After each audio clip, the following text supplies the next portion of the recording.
I've got the wrong thing on. We're in, but the games aren't starting yet. I don't even know when they're starting. So I thought, while we're waiting, we'll get some ladder stuff going on. I also need to make sure that everything is actually set up and working properly. It's been a hot minute since I streamed anything live, so we need to make sure that's going. Hello, Olaf. Ah, it comes in. It comes in straight away. Every time, even if it's been months. Appreciate it. How's it going?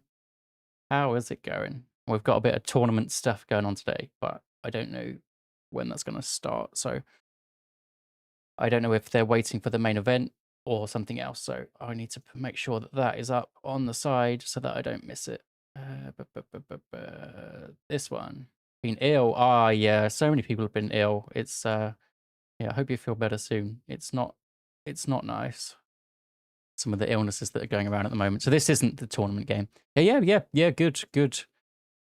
Thank you. Yeah, back from a nice holiday in Morocco. So I'm very happy. Well, sucks to be back and back to work, but but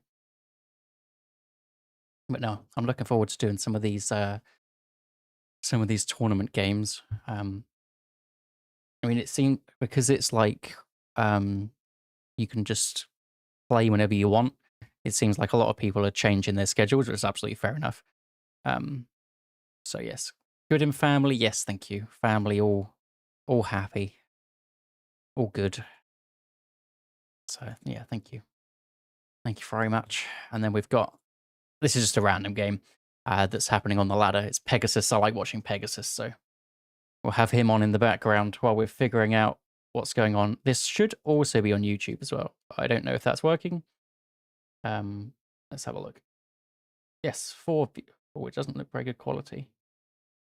Or maybe that's just my little preview window. But yes, it does look like it's working. So, oh, let's make sure. Is the sound working okay? It doesn't look like there's any sound.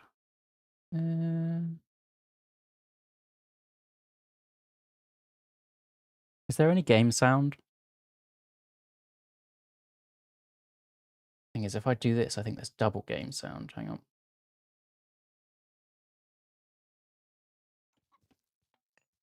So if I do that, is there game sound now?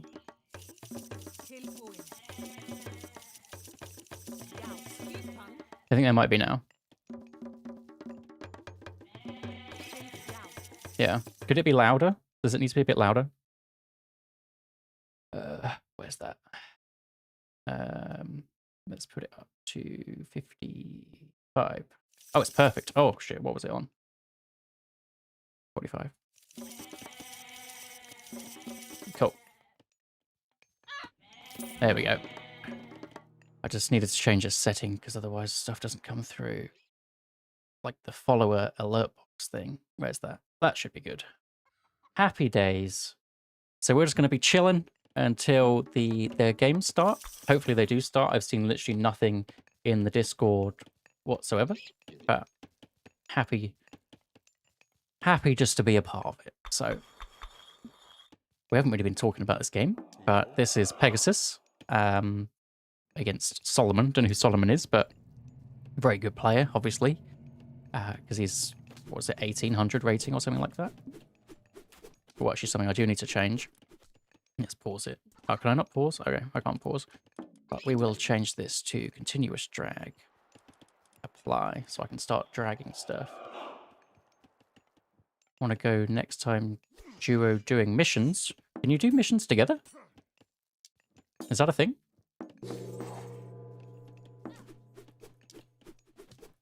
Yeah, I would.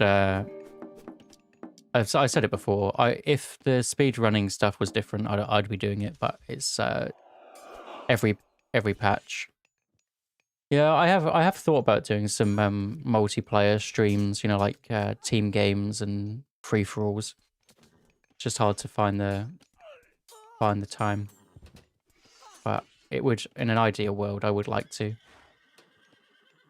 Oh, excuse me, 1 second.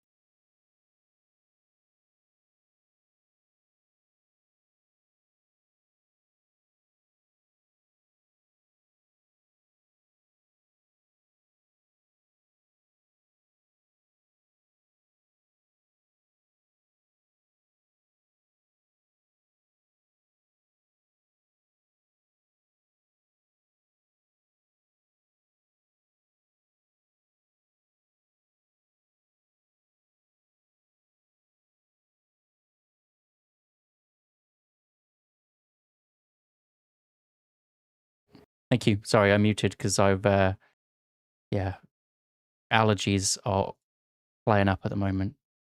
So I need to mute to sort that out. But thank you. Let's get this in the right spot and then lock it so I don't move it. And then get rid of it. Boom. Let's hope they're playing. Doesn't look like anything's happened so far. Oh dear. Oh, I appreciate it. Yeah, I mean, I would like to do some. I said, well, so I was in Boyd's free for alls a while ago. He put on a free for all tournament, and that was a lot of fun playing free for alls. I've tried to like play the ladder to get better, but sometimes it is pretty stressful. So maybe it's a good time to just do something a bit more relaxing.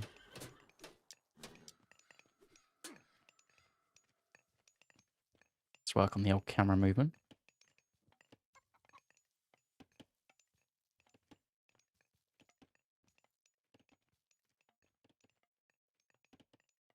I see absolutely nothing about this game.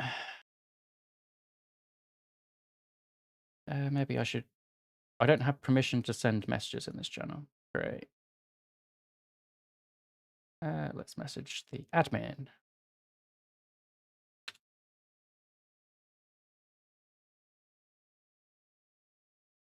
Oh, a message.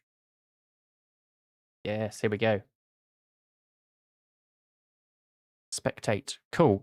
Okay, so let's change scene. Oh my god. Professional. I'm a professional over here. What is the thing? It is desktop. Desktop. Nailed it. Absolutely nailed it. I mean, honestly, you would destroy me in a 1v1. Yeah, I mean, that's the thing, isn't it? It's like this game is pretty crazy. I mean, it's like it's ridiculously hard. So when I say it's stressful, like I play it like I don't know, I'm like 300th or something. It's like top 5% or something like that. So I think I'm not good, but then obviously compared to like an average person, I'm very strong. So it's like, but then compared to the top level, there's probably between an average person and myself is, I don't know, yay gap. And then there's probably a bigger gap between me and, let's say, like these guys that are playing now. I'm not going to mute that because I'll just move away. Otherwise, I'd be constantly muting myself. Yeah, allergies are a pain. Oh, I'm not close to their level. Not close. No, I like to play the tournaments, but this one was top 24 or whatever it was from the ladder. So unfortunately, yeah, I couldn't play this one. I would have loved to. I love playing tournaments. It is fun. It's very stressful again, but I love playing tournaments. Best of 5. Okay, sweet. Let's have a look at that one. Visit site.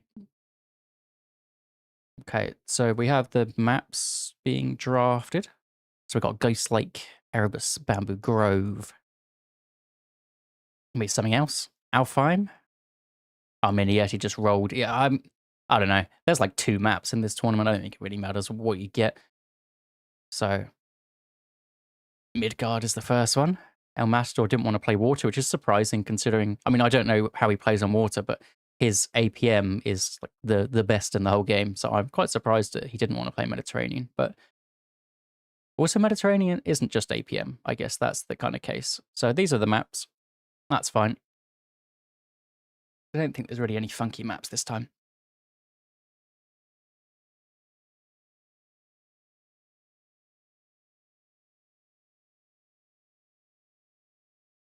Oh, I will cancel out this game, actually. Yeah.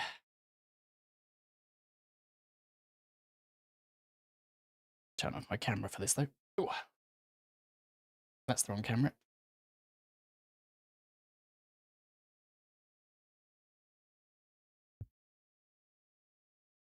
There we go. Oops. Spill my tea everywhere. You don't have to apologise. We haven't even started yet. Haven't even started. So we have El Matador in the left. He's got Poseidon and Thor. His Thor when Thor was broken, his Thor was pretty disgusting. So bands, Matador bands, Kronos. I've seen MiniYeti's Kronos was really good in one of the other games. So Croatian manners. Yeah, it's been a while since I've been to Croatia. It's a nice place. Actually, a while. It was when I was like a teenager, so it's a very long time ago.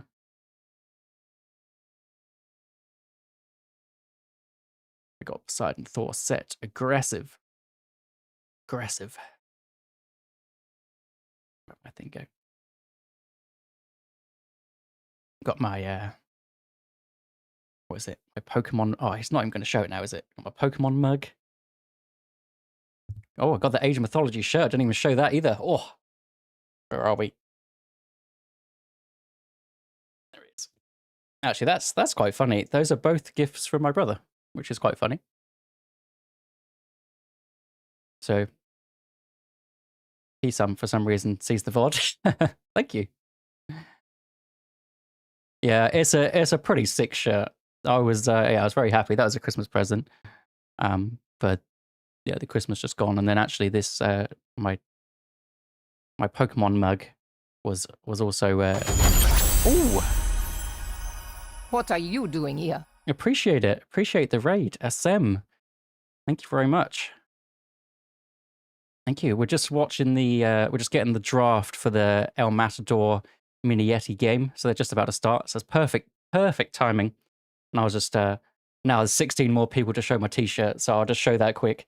We've got oh, I need to move this out of the way. We've got the nice Age of Mythology t-shirt going on. So we're ready. So let's have a look at the bands. Now we've got more people in. A Crash Bandicoot Cup. Now that is pretty nice. Wait, I need to sort that out. Oh, we've got Poseidon, Thor, Set, Isis, Odin, Fuji. This is aggression. Literally all of these gods can be played very aggressive. And El Matador likes a bit of aggression. Is obviously, like we said earlier, his APM is ridiculous. MiniYeti as well. Most, I mean, maybe not most, but a lot of players still like to go for 2 town centers and that sort of thing. And MiniYeti in the last tournament, I'm pretty sure it's the last tournament, basically went 1 town center every game. But I remember his Kronos game in particular. Was it even against El Matador that he played Kronos? And he just went for a Kronos rush. And whoever it was that he was against, it might have been El Matador, went for a slow advance time. Oh, excuse me, went for a slow advance time. And yeah, absolutely wrecked. Absolutely wrecked him. How old am I? I'm 32. 32. I know, yeah. It's hard to guess. 32. Then this side, Zeus, Ra, Hades, Gaia, Nuar, Loki. The nerfed Ra. 2 Greeks. I think we saw Midgard. 27. I don't know what the average age is of people that play Age of Mythology. I mean, judging from my videos, it's the most, what is it? The bracket that most people watch out like 25 to 34 or whatever that kind of thing is. Yeah. Yeah, there's some, and then 18 to 24 is a few. Under 18s is like nobody. And then, yeah, there's some people older as well, like 40s. Just depends how old you were when you first played it, I guess. So this is the draft. I wouldn't say anyone wins on a draft. It all depends when you where you play them. So like Midgard, MiniYeti gets Zeus and Hades, which obviously like the meta picks there. But I saw Boy, I was watching it while I was at work, and yeah, so I saw him playing Odin versus Zeus on Midgard, and that's a crazy game. Actually, that was Sonya's. I think he put a YouTube video out of it as well. But I watched that one live, and that was crazy. All the chat was saying he's going to lose, and he pulled it out. Oh dear, excuse me. Your brother showed you, and he's 41. Yeah, I'd say probably people like that might not come back. I would assume. Depends, life.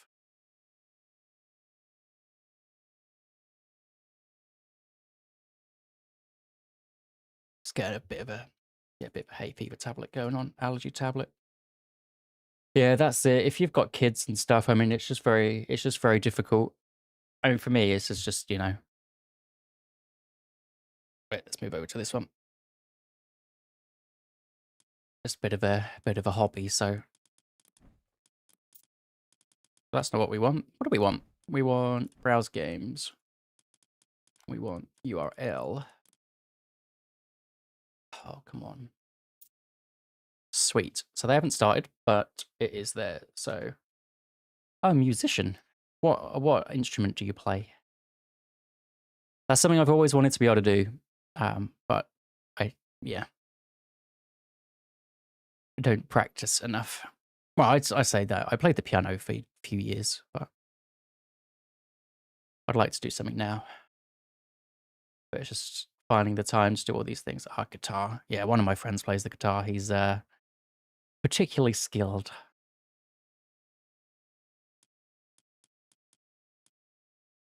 Actually, yeah, my family does play. Yeah, my brother and my dad play the piano. My dad plays the drums. I think they both play guitar as well, at least a little bit. Yeah, the piano's like my favorite thing to listen to. I like listening to the piano. I listen to the piano quite a lot. Well, should I have the chat on there? No, I'll leave the chat off. So it looks like we've got 5 minutes. We've got no special intros or anything like that. We're just going rogue. I made this little thing though. I thought it looked quite nice. Let's have a look at it. So they did it for one of the EGC TV tournaments, and I just thought it looked really cool. This this thing. Oh, I don't know if the YouTube chat will work. I realized I just had it on Twitch chat. Maybe I can find that.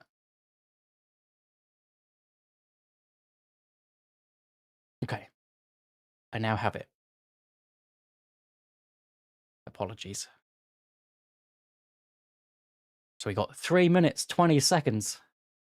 And a dream. My dad, he plays a lot. He is, I'd say he's pretty cool. He plays a lot of instruments. Especially, it's lagging. Oh no.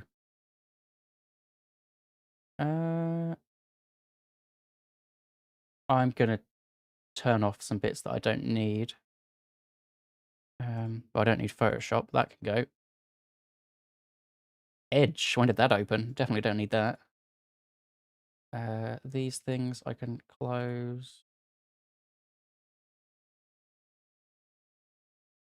Don't need that.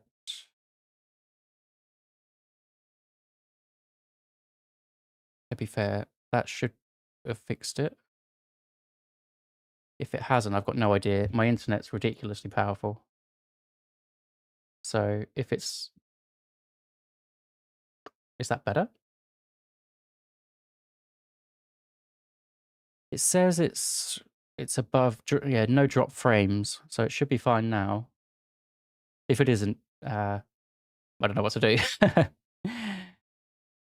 I say, like, a couple of months ago, I got fiber, and it's, like, ridiculously powerful. So...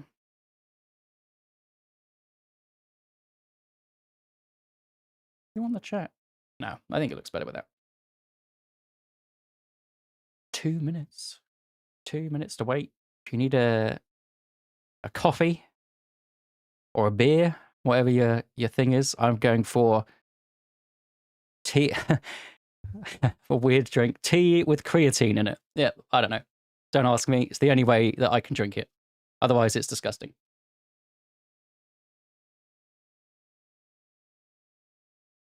Oh, because creatine is disgusting. But I need it. Well, I don't need it, but I want it. Excuse me.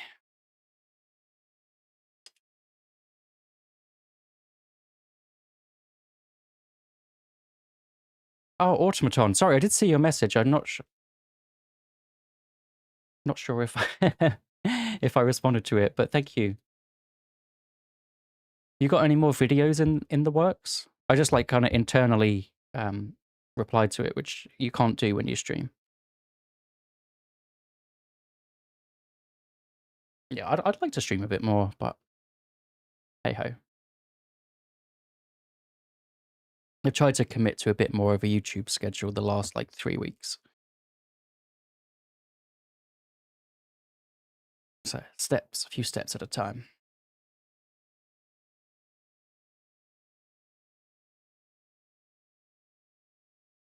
While it's loading, I'm going to do one last thing to get rid of these allergies, and then we'll start.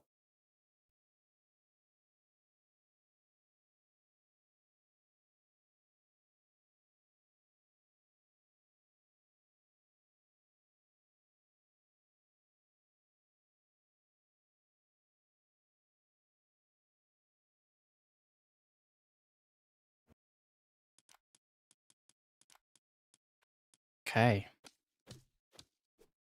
Oh, what's happening? What's happening? Did it look like that for anybody else? Is that working now? Well, of course it would have, because this is everyone's thing. Okay, here we are. We are back with a different tournament this time. I need to change my settings and go to game and then come back, and then hopefully I can drag. Okay, so this is Mythic Wars, hosted by Yodesla. This is the second round of the group tournaments, I'm pretty sure. And here we are. We have MiniYeti in the red. He's playing Gaia on Midgard versus El Matador, Matty in the top. In the blue as Thor, Yo God from the DoD clan. Hello. Welcome. You're just in time for this game. What is he doing? Pretty sure he shouldn't be running like that. There it is. And that is his own emote. Is that actually your own emote? That's exactly the same as your Discord picture. And we're in. So the reason that I might be... Oh, it isn't. The reason that I might be shocked about these picks, if you're new and you're not sure why this is happening, these are not picks that you often see on Midgard. Normally, it's Zeus, it's Hades. That's kind of it. Obviously not in your ranked games, in your normal kind of casual games, but at the top level, that's all they seem to play. Maybe when Loki was good. I'm not sure if he's good again now because of all the buffs, but when Loki was good, maybe he was a good pick. And we actually did see Boit also play Odin on this map against Zeus and played very well. If you want to go and catch that game, that would be... I'm sure Yodesla did that one, or if not, Boit, I'm sure, put it on his YouTube. But there are other picks. That is the thing. Now, what are the benefits of someone like Thor?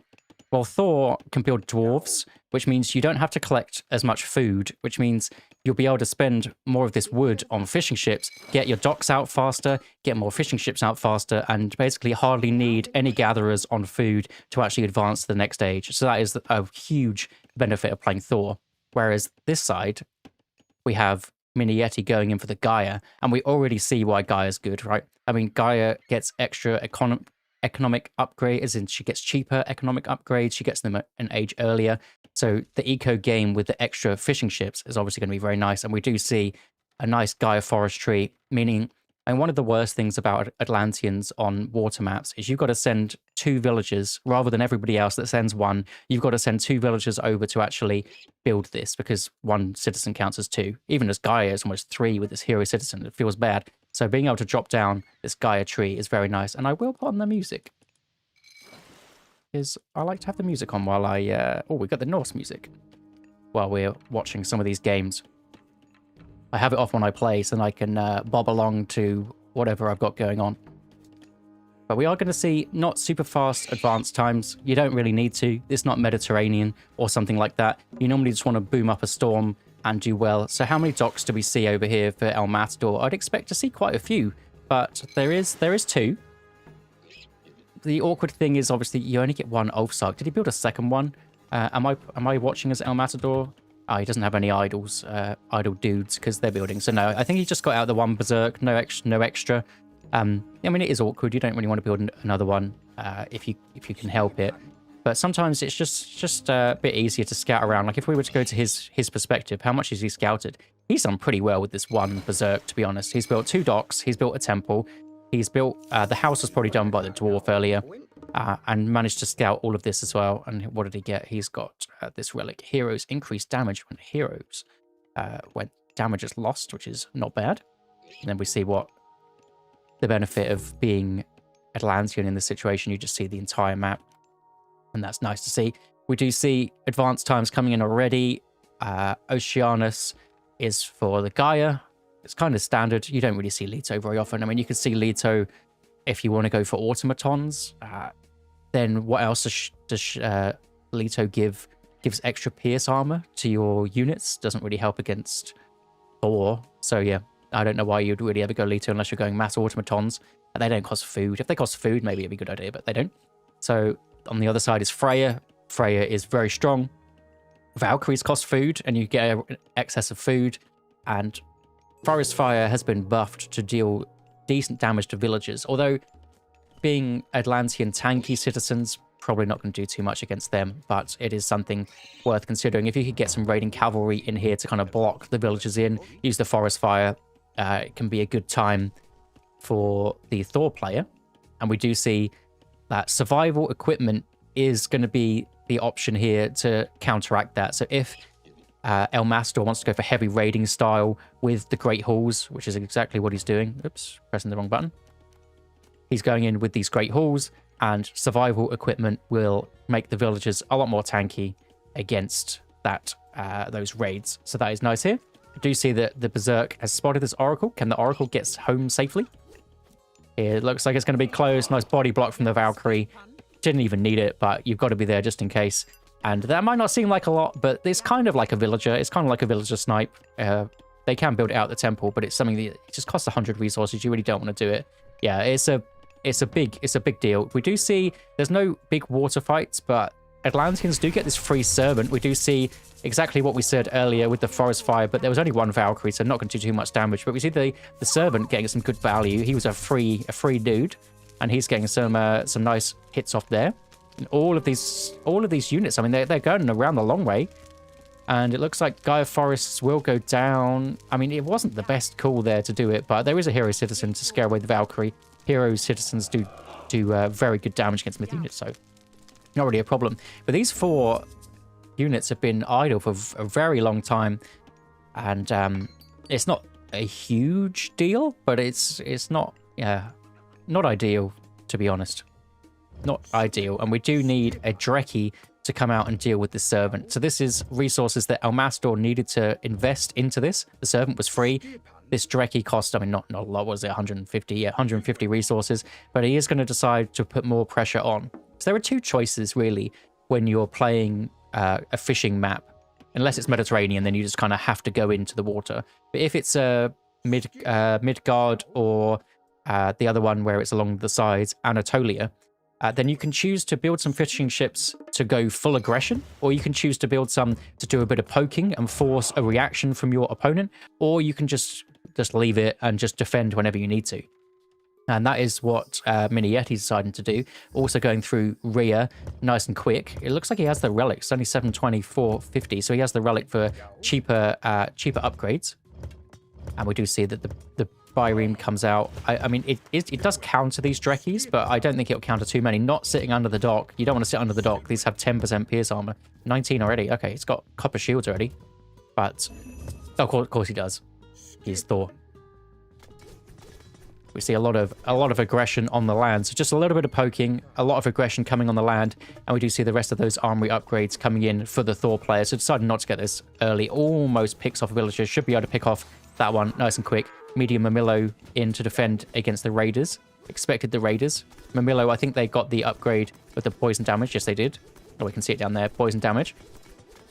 So don't want to go close to those, but if he can peel off a military barracks for free, he'll definitely take it. Not many. Oh, only 20 HP. Kind of want to take that out, but it looks like it's taking the fight instead. You want to be careful with these. He's not Odin, so he can't really heal all his units up very quickly. A nice take of that Valkyrie. I was going to say the Valkyrie can heal up everything, but a nice win for MiniYeti. Oh, he even traps the Valkyrie as well. El Matador should probably run away here. Behemoth coming in, just a tank bit of damage, doesn't really do too much, but maybe overstayed. Probably 5-10 seconds there, so maybe lost a little bit more than they should have, but will get away. The throwing axemen, just kind of got to sack them, unfortunately. A nice play from MiniYeti, nice and early. Over on this side, El Matador couldn't push through. MiniYeti defends nicely. So advantage MiniYeti so far is also getting acrylic. I'm not going to even say that. He's getting the male upgrade from Rhea. Someone called me dyslexic when I tried to pronounce it, and jokes on them because I am. So I can't say things like that. So he's getting a nice male upgrade. So what is this for anyone that doesn't know? This is infantry get more hack armor, which is a perfect upgrade against Thor, basically, because the throwing axemen are going to be the counter to these, and they're going to go up to, what's it going to be, 50 something? Is it 55? Is that how it works? It seems a bit excessive if it is. Maybe not that far, but it is almost getting like copper mail and a half. Was it 40 something? 49. Okay, almost 50 something. We'll absolutely take it. And the heavy Mamillo come in as well, and they're just absolutely shredding these Thor units. Throwing axemen, getting targeted down by the Terma, and this is just clinical from MiniYeti so far. Pushing in nicely, we see the military advantage in MiniYeti's favor completely. Just needs to come in. El Matador does come in with the watchtowers, going to scare these away slightly, but the gold mine is about to run out, and that is the scary thing. No, it's not. And that is the scary thing about this map, is the gold mines are often completely open and they're quite hard to defend. But Thor gets 1,000 gold in the classical age for free, so he will absolutely take that. That will be mined out very, very quickly. But it can give you 1,000 gold worth of units to then push out, and that's what he needs to go for. MiniYeti also going frontline heroics, so infantry. Was it just infantry heroes? Infantry heroes cost less. I thought it was all heroes. Okay, infantry heroes cost less. So if the Thor wants to go in for any Valkyries to spend the excess of food that he gets from the water, especially when you don't have access to gold, normally what you like to do is build those myth units out because they don't cost gold unless it's a gold costing one. But that will be able to take out those very nicely. It's also going pure Mamillo, basically. It's got that male, Bite of the Shark, heavy infantry. Could even... Surprised to not see the armory being dropped down, getting copper mail even. It's very, very cheap. Definitely worth it. We even see a bit of a raid attempt coming over here. Just having a peruse of the gold mines. Just want to have a little look around. Just to make sure that El Matador isn't getting them. But this gold is about to run out. El Matador does have an excess. He does also have Skadi. Skadi can freeze the army to then get onto a gold mine for a bit to then defend it. Maybe even drop down some hill fort or something. If we look at the markets, the market has been... The rates are still okay. There's still... You can sell resources. It's not down to 24, which is the bottom. But still we can see that El Matador, or maybe the Gaia, has actually been selling resources there. I think El Matador, it looks like just on this blue bottom bit here, it looks like he's claimed more of the water. I don't think... yeah, I think maybe this is MiniYeti's side. So maybe he's doing slightly better on the food side. I mean, you can see he's got so much food. Just sell it. Just sell it. Just sell it. Get rid of it. Deciding to go for this gold mine. The play here is do a little raid, maybe. Keep some back. Hope that they burn a frost. I mean, you're probably not at this level, but still, economic guild coming up to get that lush to be faster. And this is it. We do see the freeze. Unfortunately, these ones run into it. If these ones could have stayed out, they could have, you know, done a bit of damage to the raiders. But MiniYeti's absolutely fine. Can he hero-wise? No. I was going to say, can he hero-wise ones that are frozen? I actually don't know if you can. But this is a solid play here. It's going to be a full pop army. He's getting that copper mail that we said. He's getting bronze weapons. He's getting medium range soldiers, basically buffing the army that he already has here. These guys need to sit back. You don't want to get sniped by those throwing axemen. El Matador will be able to sit in the perfect position to surround these Mamillos. There's not much he can really put down. I mean, he can put down a Carnivora. He can absolutely take this Frost Giant for himself, and I think he will. Take the Frost Giant, freeze the Valkyrie would be a good play. But El Matador is getting a decent amount of gold. We do see the take there. I'm glad he didn't do it too early. A lot of players would have done it straight away. You don't want to do that. Throwing Axeman misclick, but a little bit of hit and move. If the Mamillo get onto the throwing Axeman, they do so much damage with that poison damage. 9.8 damage a second, pretty much. And MiniYeti is just cleaning this fight up. The Terma are pretty much gone. There's only one Terma left, but this many Mamillo against the throwing Axeman is not really a problem. And that is it. El Matador calls it. I mean, this was just, I said it over here, it was just clinical. The defense into just the all-out aggression, even just the min defending. I think that's kind of how to play the water. You get the you kind of saw the power with the Gaia here is that he gets the free myth unit to just go and raid, which forces out a boat here. And then what El Matador thought as well, I built one boat, so maybe I'll just build a few more to go on the aggro. But MiniYeti defended it pretty nicely. And it shows that, I mean, it wasn't against a Zeus or Hades, but you can actually get a competitive game with some different gods. So what do we see here? I mean, military resource value, that's kind of all it, isn't it? There's not really much else to say. Looks like El Matador have more resources, which is pretty crazy. Maybe not crazy. Thor gathering lots of gold. I assume the gold income was probably what it was up until the end. Yeah. Yeah. Well played by MiniYeti, and he's 1-0 up. Let's get him on the scoreboard. Let's get him on scoreboard. MiniYeti 1. That was a pretty sick play. Bum, bum, bum. Very nice.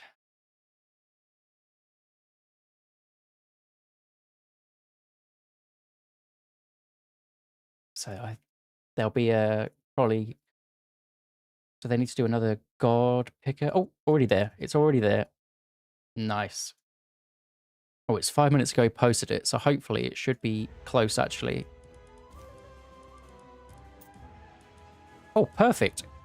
Absolutely perfect. 43 seconds. Just going to sort out this allergy situation, and then we'll get going.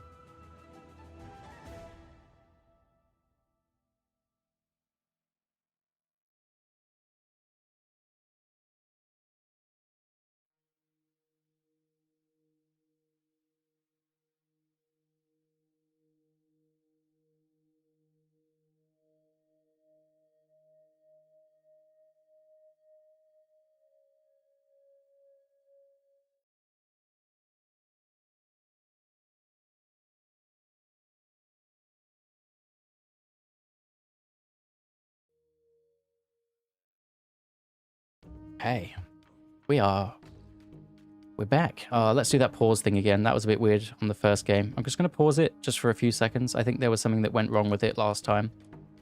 And then play. And now it's fine. Absolutely perfect. The game number 2. Let's do the settings, standard thing, so we get our nice move about tool. So the first game was won very well by MiniYeti.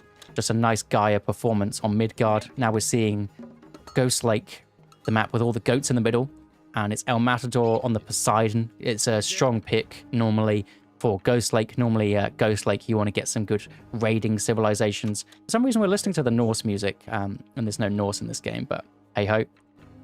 If that's the only bug we've got, I'm happy with it. And El Matador finding those goats nicely. And then we do have, in the other side, MiniYeti, the winner of the first game, going in with the new War. I have seen quite a few new Wars played on this. We also have the 2 gold mine version, which is normally a bit more defensive because you get 6,000 gold in the main starting base rather than the 3,000 that you would see if there was just one of them.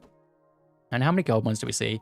So it looks like there's 2 in the base and then 2 extra. So not the most, but it's quite a lot for this map, to be honest. Sometimes you get wild spawns.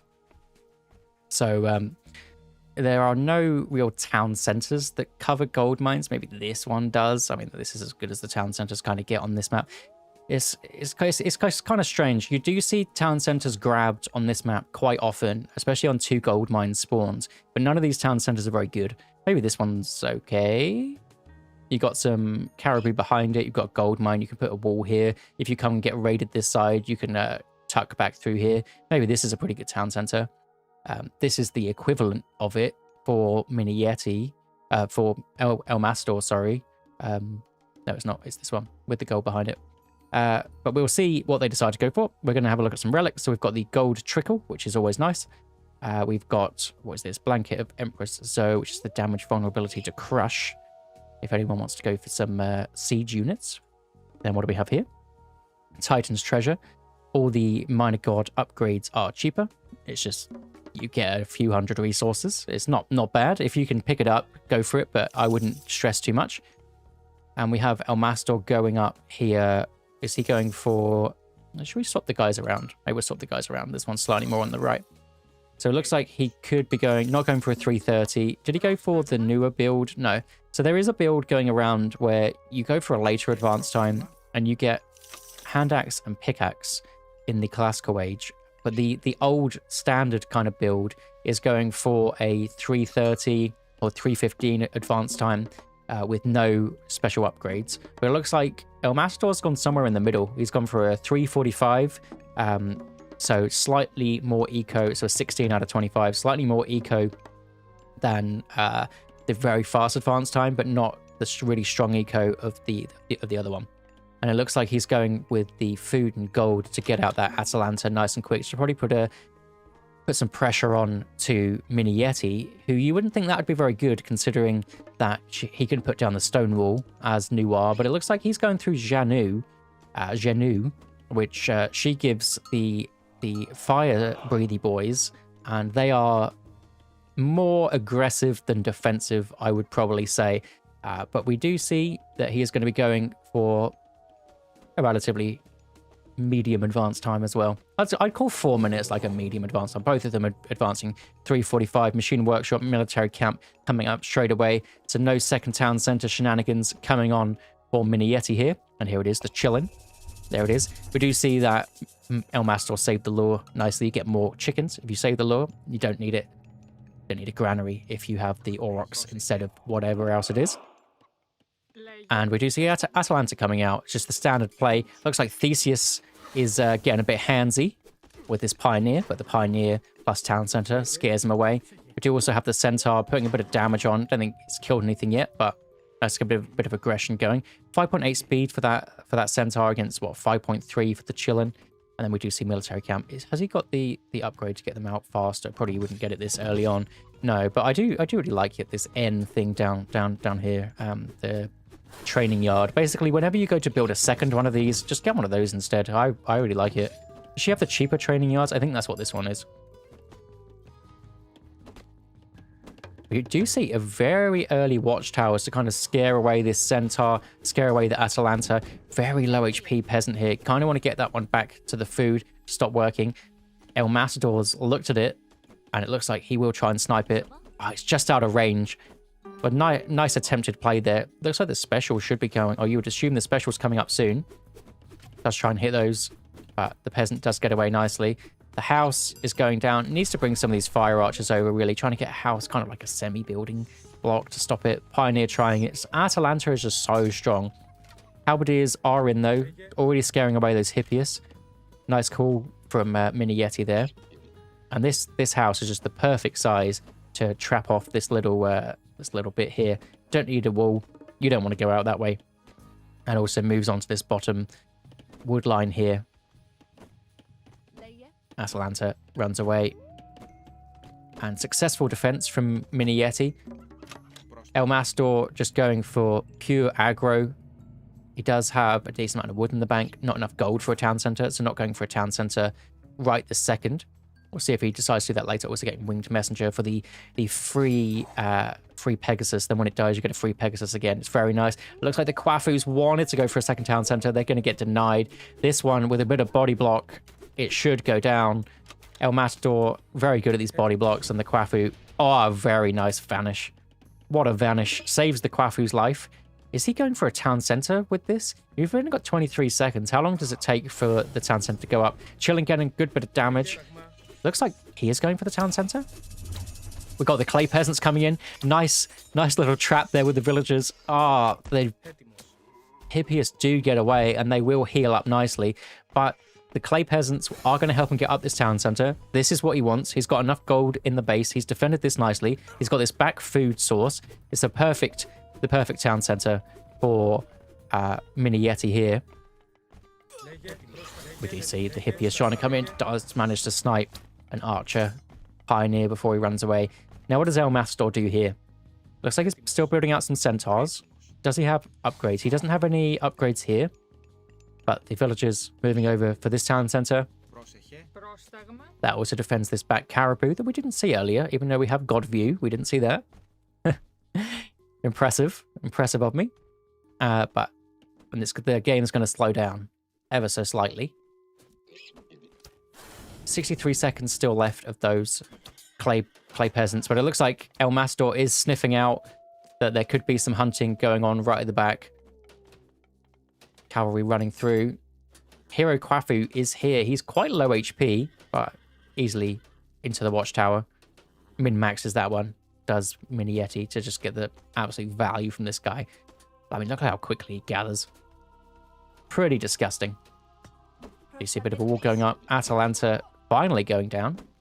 Well, these clay peasants last for ages, don't they? So Nuar's pretty good. Hasn't got this building block down though, so the El Matador Hippias can run in whenever they want. Halberdier's in, scaring away the Hippias. And we do see town center for El Matador going up. And it looks like the villagers are very even. I don't know on the spectator how it really shows up for the Chinese, but we can safely say that they're on a pretty even ground. There was a bit of villager sniping action going on MiniYeti earlier, but not really too much to write home about. It does get the town center up slightly earlier, and we are back to, I would call it an even game right now.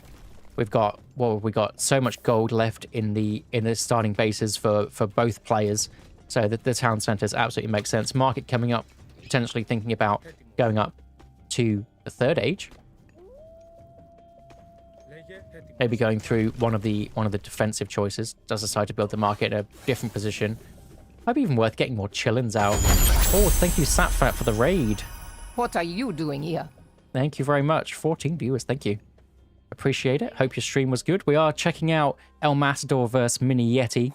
MiniYeti is 1-0 up with a pretty solid first game there on Midgard with his Gaia.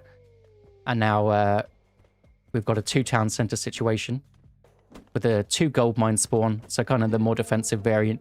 El Matador's trying to come in with some raids, but MiniYeti's defended it nicely. MiniYeti's not really gone for any aggressive plays. Maybe these chillin can later go for it, but I mean, it's a bit scary with the Atalanta running around.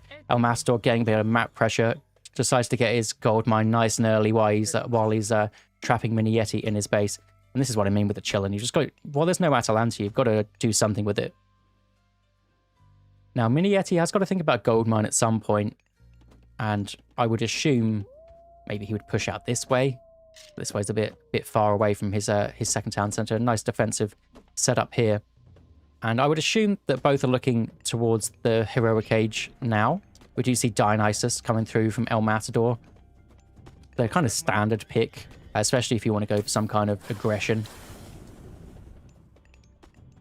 And if he is deciding to go for these Hippias, he's got no upgrades for these Hippias. He does have the Lord of Horses, which is the Poseidon upgrade, which heals them up. We can see them healing up slowly. But that is very inexpensive. Even if you're building like 5 Hippias, it's worth getting that. Just a bit of denial of Aurochs, just in case MiniYeti decides to go for those. But I'd assume that once all these are finished, he's just going to go farms. Did have a nice back hunt as well, so he's absolutely fine for food for now. And he's going Gomang. I mean, that's what I kind of thought that he would go for. The Tao Wu, such a good myth unit,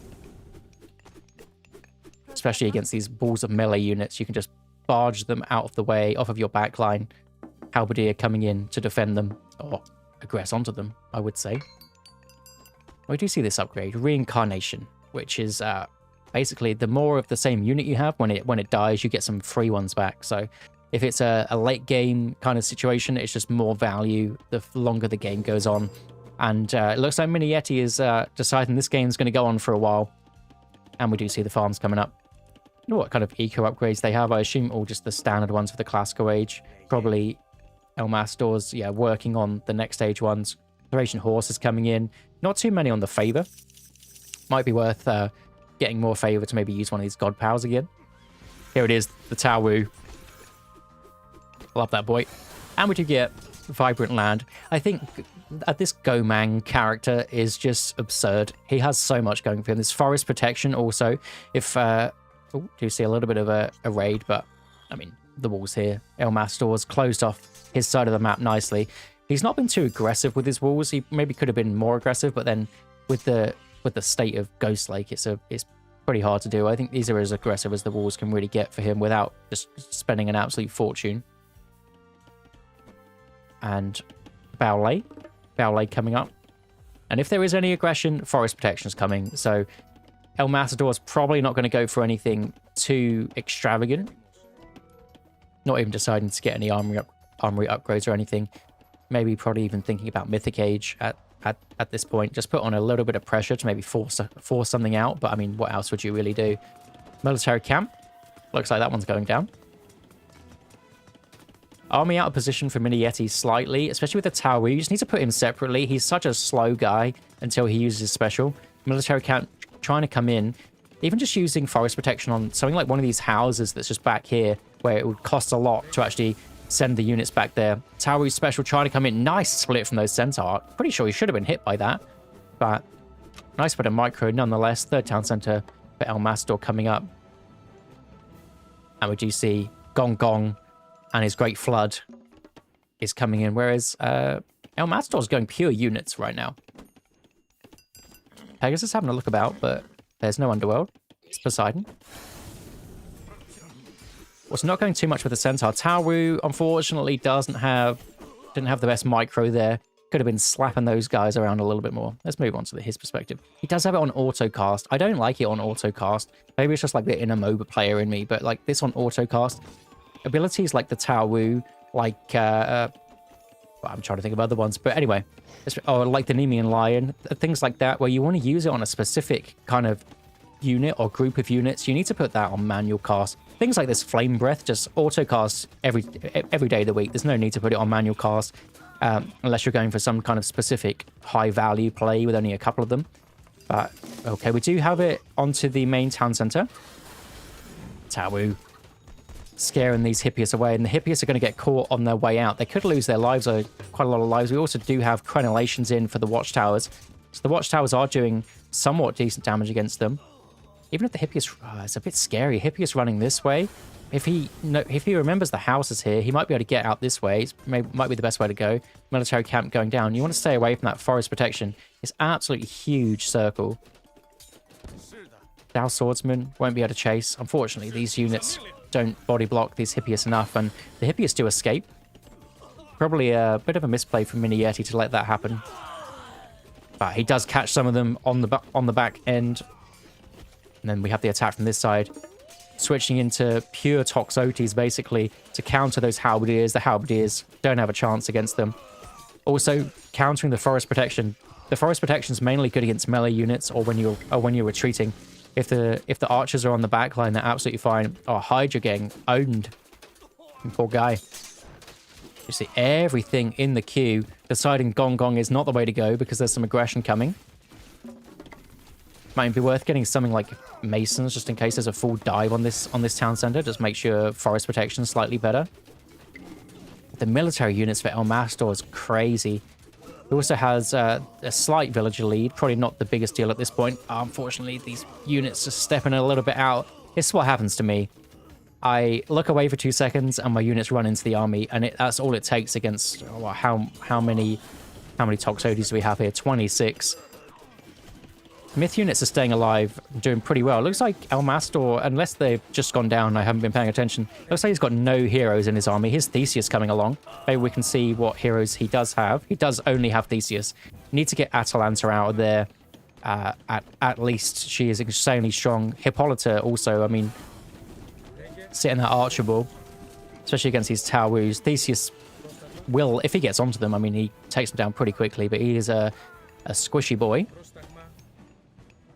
And MiniYeti's defended. I think El Matador did a lot of damage though, and now with the map pressure, El Matador slaps a fortress down on this next gold mine. Also, he has started to mine this gold mine also. So MiniYeti's kind of leaving it to the last minute to get this gold mine. He has no gold, so he really needs to get this ballet up. And it looks like El Matador kind of split his options there, where he tried to defend both.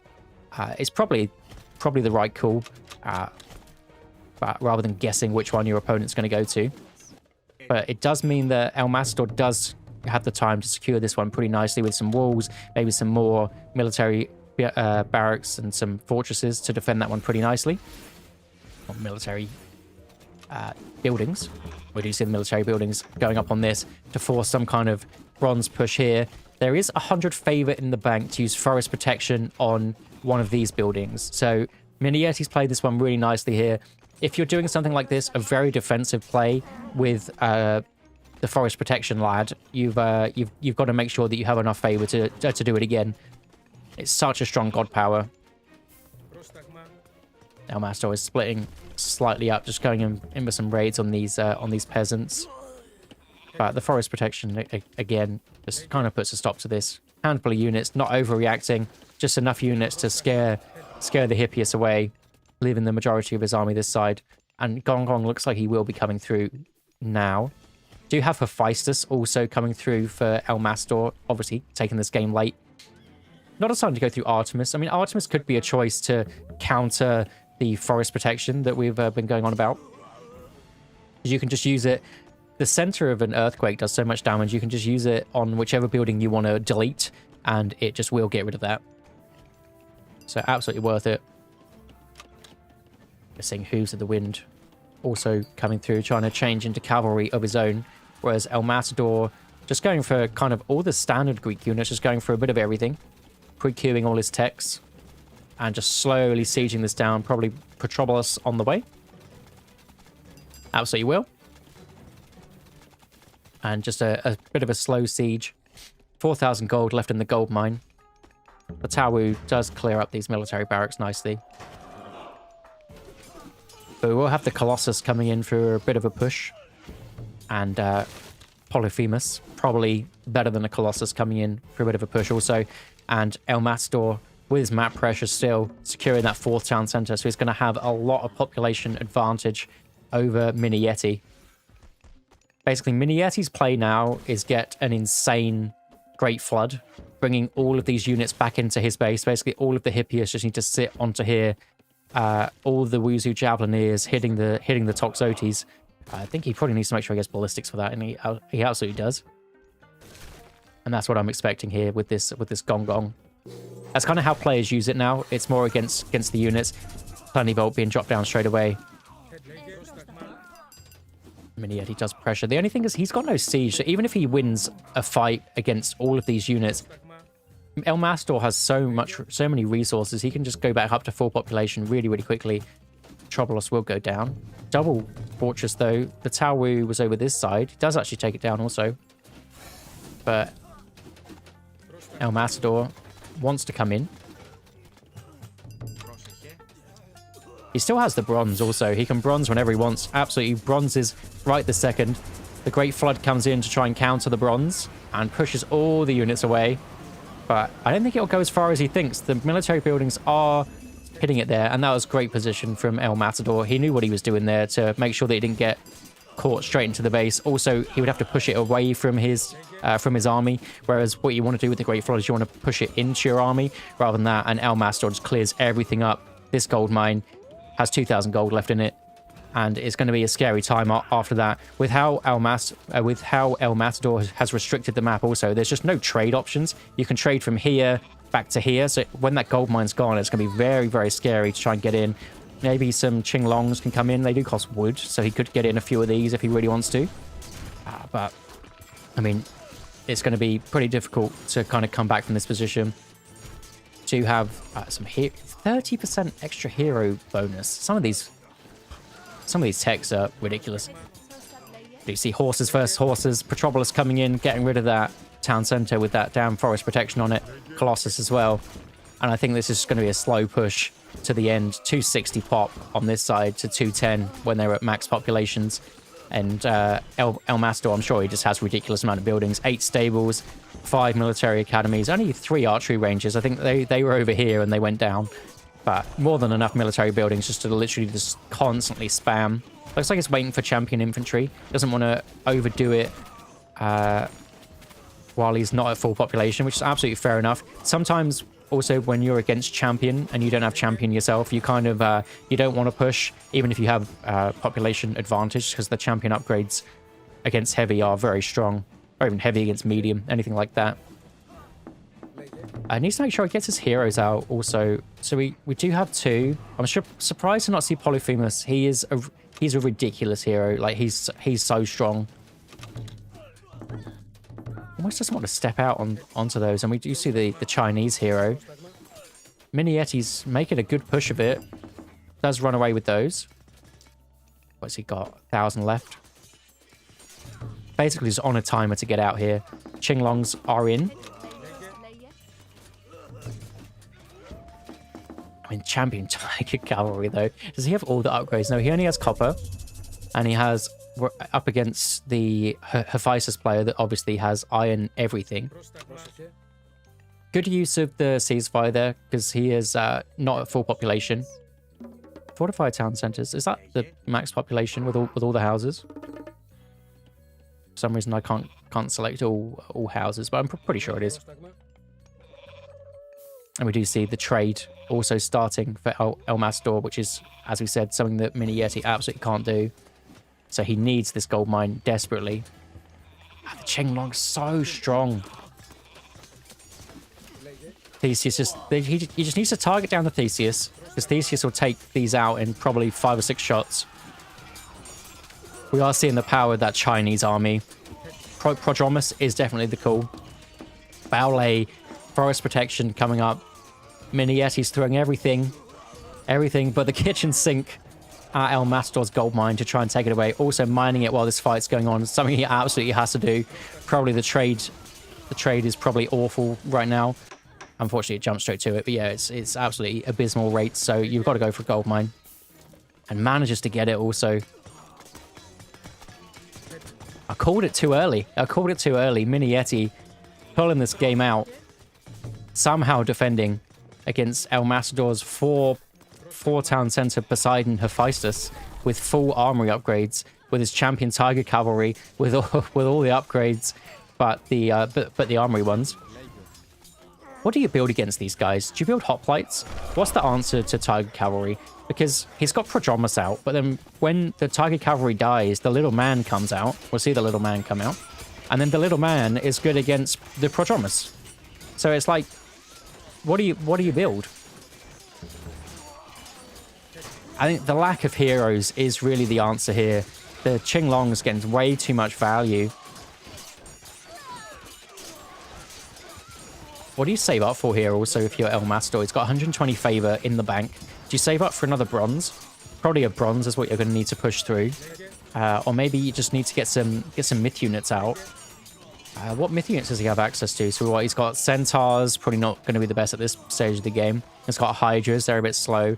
Colossus, we don't really see Colossus very often. But they are good for tanking up. The thing is they do cost gold, which isn't great considering MiniYeti has the last gold mine on the map. But the trade for El Matador is strong. He's got 42 trade caravans, spamming up his buildings. Has he been losing buildings this side? No, he hasn't. No, he's got 15 stables. He's fine. Absolutely fine. And you see everything in the queue. I think he's only got 3 archery ranges though, which is quite surprising. He wants these archers. You can see how he's spamming them out.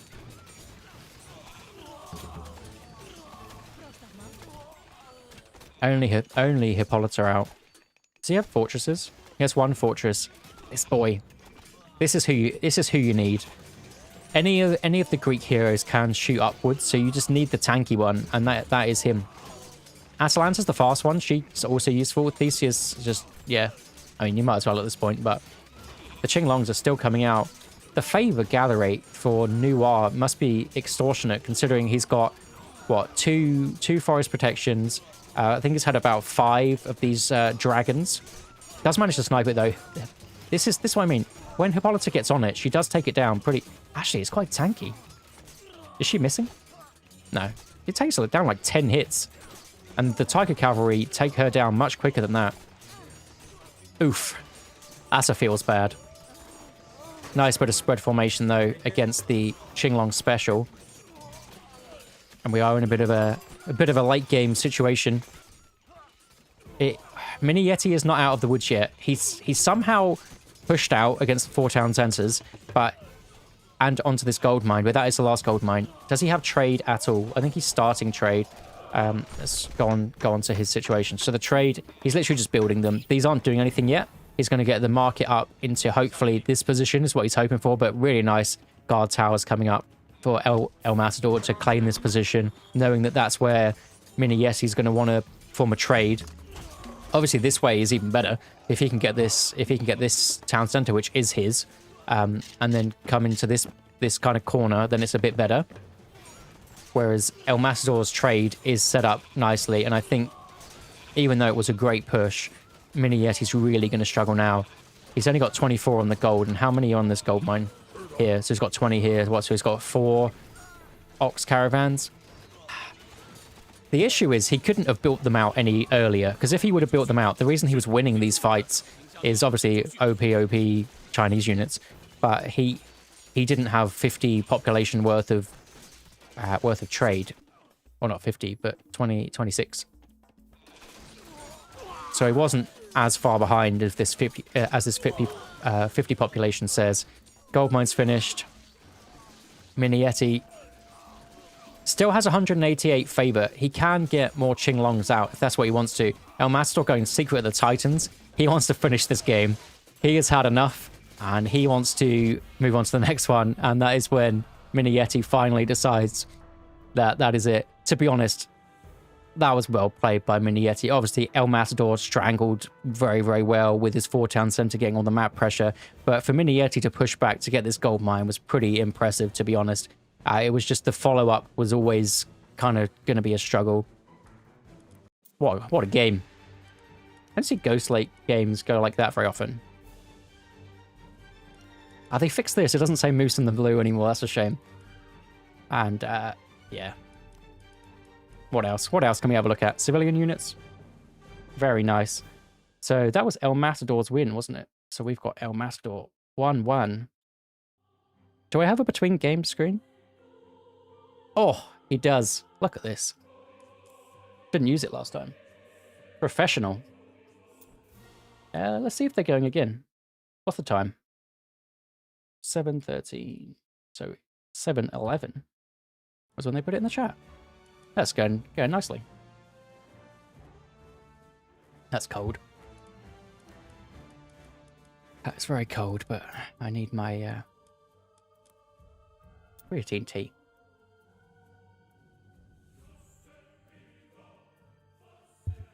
Okay, Bamboo Grove, apparently. That's the God Picker. What does it say? Isis versus Ra. Now we're talking. Oh, it's recording that. Whoops. Thank you again, Satfat, for the raid. Appreciate that. That's 2 raids today, so thank you, Satfat, and who was it earlier? Asem as well. Thank you, and appreciate the follows. Zeus Babe, that's a good name. And apologies if there's a YouTube chat. Oh, there is. Woo Go Moose. Thank you, Fragcat and Sebastian with the go on. Thank you. Unfortunately, I can't have that up because it was lagging. So apologies for that. I don't want it to lag. Actually, does it come up here? No. Professional streamer. Do we have this? Does that work? Hey, there we go. Viewer count. No, the Twitch ones have gone. Oh, it's just not working. It says 13. Okay, I'm going to get rid of that. Twitch ones is not working.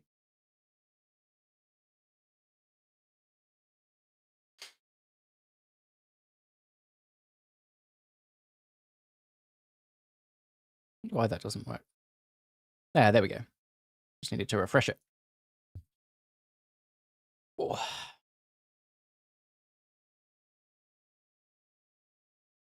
Has anyone watched any of the other games today? Have they been going well? I know I saw Yodesla streaming the other series.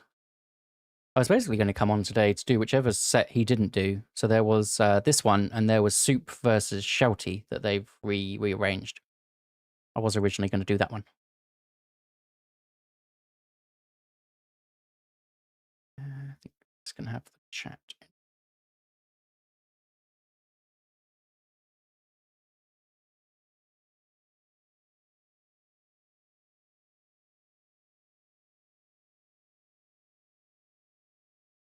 Hey, the chat kind of is working. Where are you from? I am from the UK. Or England. Right, it's only working on the screen though, isn't it?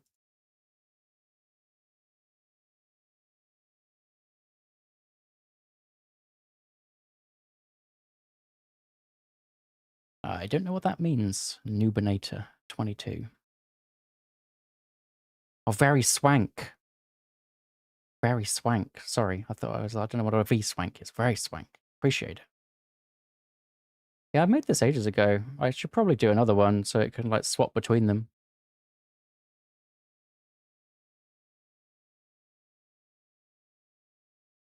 We're almost getting in the game.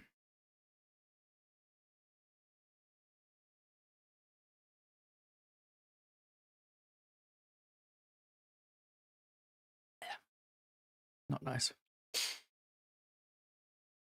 don't know whether it's even worth putting the Age of Mythology shirt on. You can barely see it.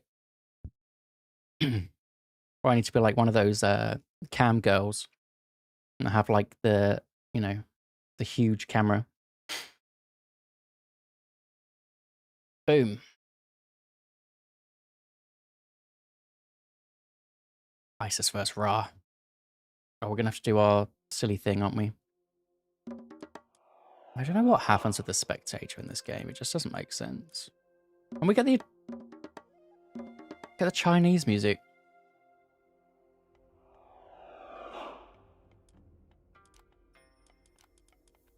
Okay. Revealed. Here we are. Game number 3 is 1-1. MiniYeti winning the first, El Matador winning the second. Now we're into game number 3. A game that I would enjoy. I like both of these gods. Isis, El Matador in the blue, MiniYeti in the red. Maybe it's Chinese music because it's Bamboo Grove. This is one of the Chinese maps where you get... I don't really know what it is, to be honest. You get these trees that makes it seem defensive, and then you get this middle, which is just completely open. You normally get town centers on the kind of openings of these trees, and then you get a back town center that's just bait. This town center is bait. You never want this town center. I've got it before, right when this game, this expansion came out. I was like, that's a great, it's good to just get a town center. It doesn't do anything. What? Oh, excuse me. It gives you, 4 boars? It doesn't even really, because they wouldn't drag that far. The same as this one. What does it give you? Not almost 4 boars as well. It is just not good, and don't bait yourself. Now, this is what I want to see. So we need to move on to this perspective. So this is MiniYeti as the Ra, and he is using his pharaoh on the granary rather than putting him on the monument to the villagers. Now, this is something that's a bit of a debate. It's been a bit of a debate since the game really came out, which is, where do you put this pharaoh? If you empower the monument to the villagers, it gives you a priest empower rate for this circle, whereas the pharaoh on his own does much, much better. I think the pharaoh, or the priest now, is at 60% of a pharaoh, a Ra pharaoh. So you get 60% extra for here, 60% extra for your houses, 60% extra, of a pharaoh. So what's that, like 10% or whatever? So MiniYeti's deciding to put it on his granary, but also still sending the priest around. Whereas sometimes you want the priest on your mining camp. I don't know. It's kind of an interesting debate. I don't think it really makes much of a difference, to be honest. But it's still just, if something's mathematically the right thing to do, I mean, it doesn't take any extra effort just to move them over here or put them on the granary. Matty in heroic, calling it now. Yeah, I mean, historically in this game, you would see these kind of games go fast mythics, Isis versus Ra. I don't know what the situation is now at the very top level. At my level, that's kind of the thing. But normally at my level, like 1600, is normally like a couple of metas behind the top level. So, yeah. The other option is Heroic Age, go in with a very strong camel army from both sides. The issue is the Ra has the better camels. That's always been the kind of case even back to the original game. Ra has always had better camels. You can get chariot archers too, but then camels counter chariot archers. So normally Sobek is the god for both players when you're going for camels. Or sorry, they're the wrong way. What ISIS can also do is go Ancestors Eclipse, which is something that MiniYeti, the Ra player, doesn't have access to. We are actually seeing no Ancestors Eclipse. We're seeing Anubis. So I don't know what El Mastor is going to do, because this is not something that you see very often. But we are seeing the prosperity dropped very, very early. Now, what does this mean? What does early prosperity mean? It can mean so many things. But what it often means in a very boomy game is 3 town centers. You can do a couple of things with this. So I actually put a video up recently because I saw a recon game where he did this against a Hades and got like 3 or 4 priests out, denied the second town center at the Hades, or not denied it, but slowed it down significantly, and then went 2 town centers himself. So that is an option, maybe not so much against the Ra, because the Ra Pharaoh just empowers up that thing so quick that he can get do pretty well there. It's also going through a standard kind of 4:30 advance time with the Isis. We do see MiniYeti, of course, going straight over to the good town center. If you're playing this map, go for these town centers. If you want a second town center, go for these good ones. Don't get the bait ones. And we do see 800 gold in the bank. 3 priests coming to try and defend this town center. And Anubis obviously gives the Plague of Serpents to try and slow down this town center. Sphinx going to have to do something very, very good here. Anubites in.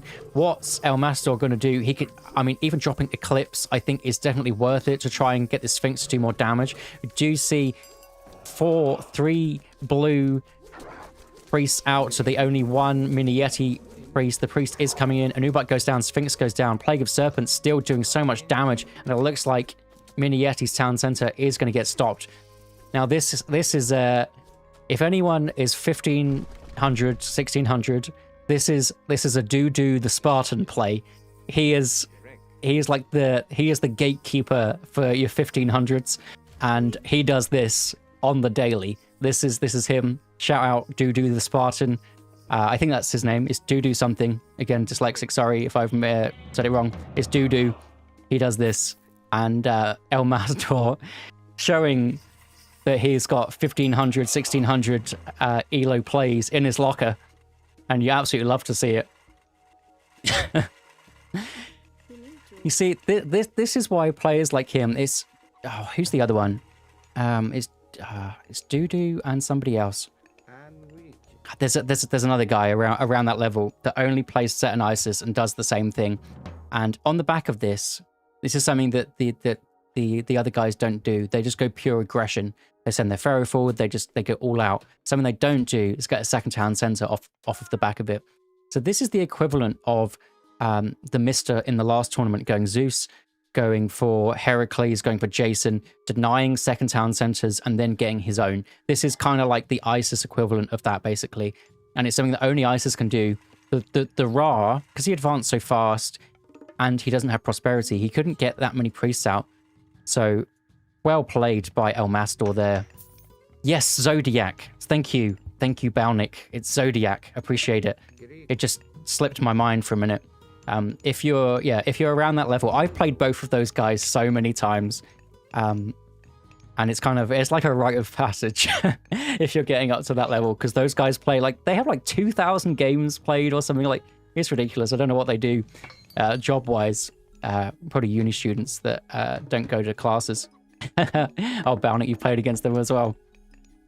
The crazy thing about it is sometimes you know it's coming and you're like, it's not really a problem.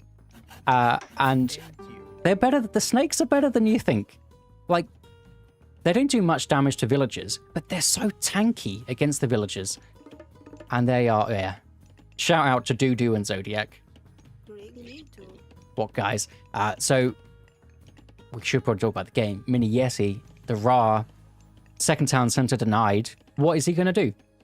He's going to go for the 1 town center play, which is something that Ra... I like doing this as Ra just because I like aggression.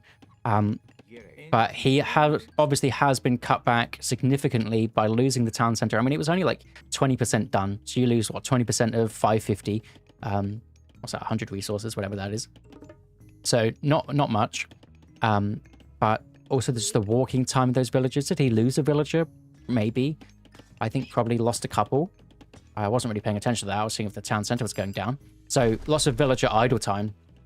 So any kind of timing is going to be significantly set back.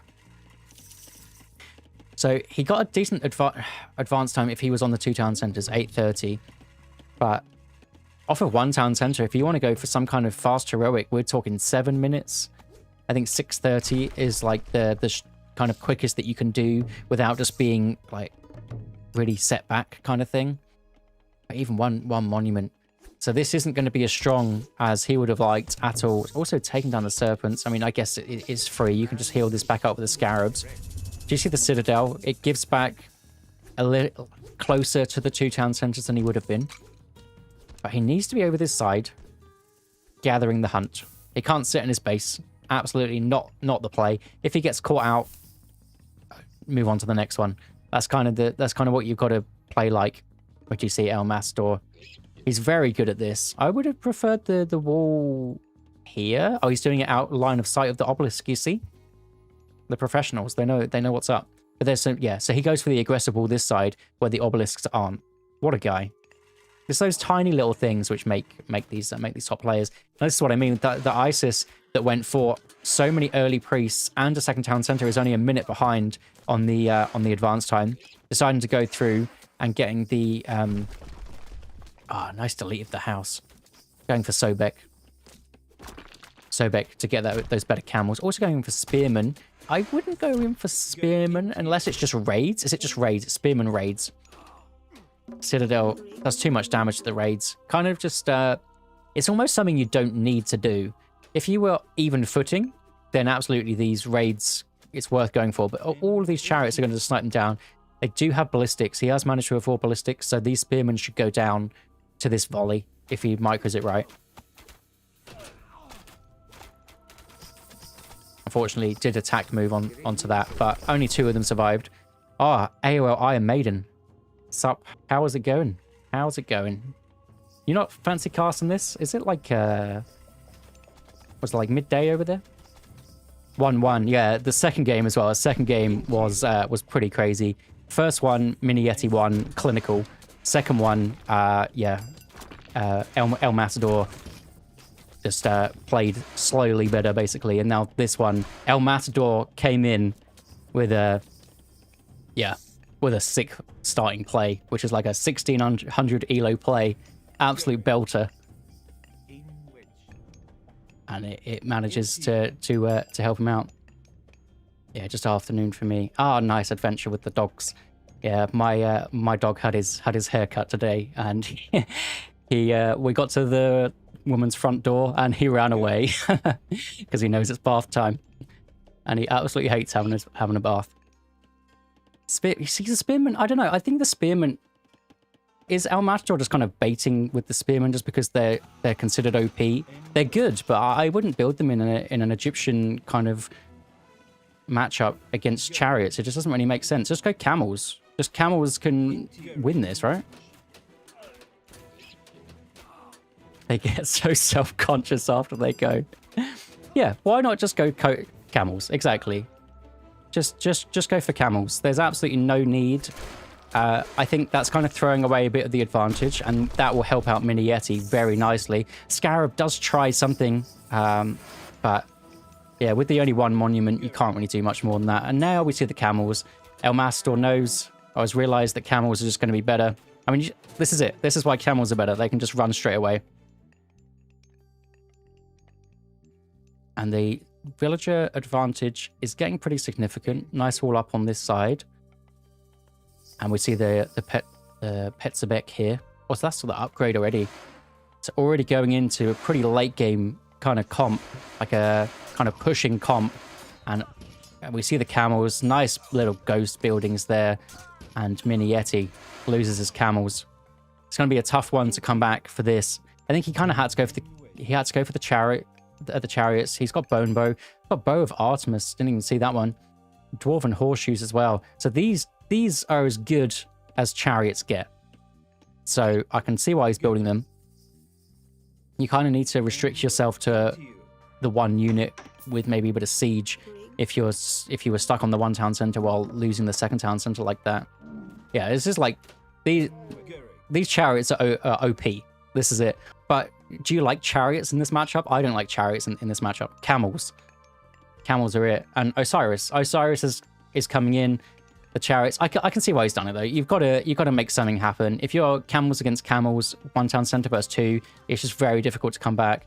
Son of Osiris, crocodiles. Yeah, you can see this army is just sitting back waiting. The chariots, they can't really get in and do anything. The walls are really well walled up by Matador here. Oh, we see these. Oof.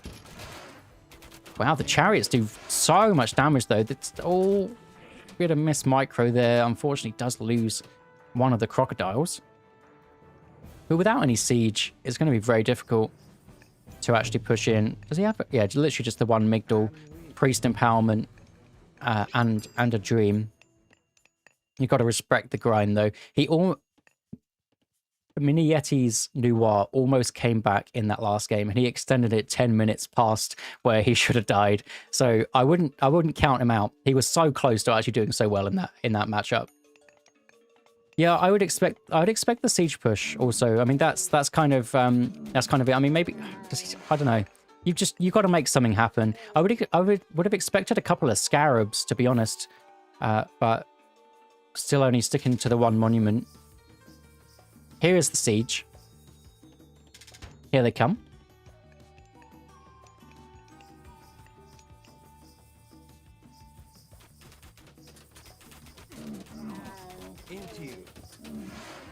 What, 5.3 speed versus 6. Just wait for Osiris. If you're El Matador, just wait. Wait for champion camels. Or Locust Swarm on the retreat. Oh, he's gonna have to run away. Yeah, it's a pretty good retreat, to be honest. Son of Osiris coming in. The only thing Son of Osiris is going to get sniped down so quick by these chariots. Son of Osiris can come defend these siege tower push. Nice little choke point here for these chariots. This is as good as you can really hope for. The spearmen coming in with some little jabs. And nice bit of garrison micro also. But the chariots are just getting melted by these camels. Champion camelry coming in. Desert Wind pre-queued. Yeah, El Matador, he won that. Bob's your uncle, Fanny's your aunt, Nigel's your cousin. That's exactly right. And that is the end of game number 3. El Matador with an absolute peak Dudu the Spartan play. And yeah, that's all she wrote. We'll move into the next one. That was I actually love that play. I don't think it gets enough credit. The Zodiac play. 2-1. But dude, yeah, that's it. But the difference is, let's go to the between game screen. But the difference is that Dudu and Zodiac, keep forgetting his name, they stay 1 TC. But the damage is done. You don't need to carry on, and they send their pharaohs forward. And if you survive that against them, you just win. That's the thing. They're very all in with it. But the idea is there, right? I'm loving these games. They're just coming out so quick. Get a bit of Diet Coke action. I'm spilling it over the shirt.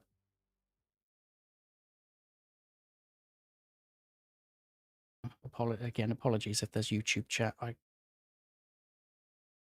can't see it. Have a look.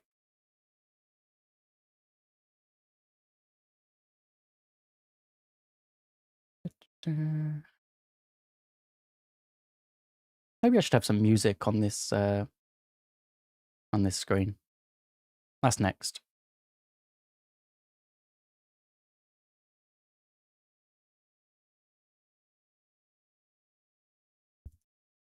No, I can't remember how to look at the chat.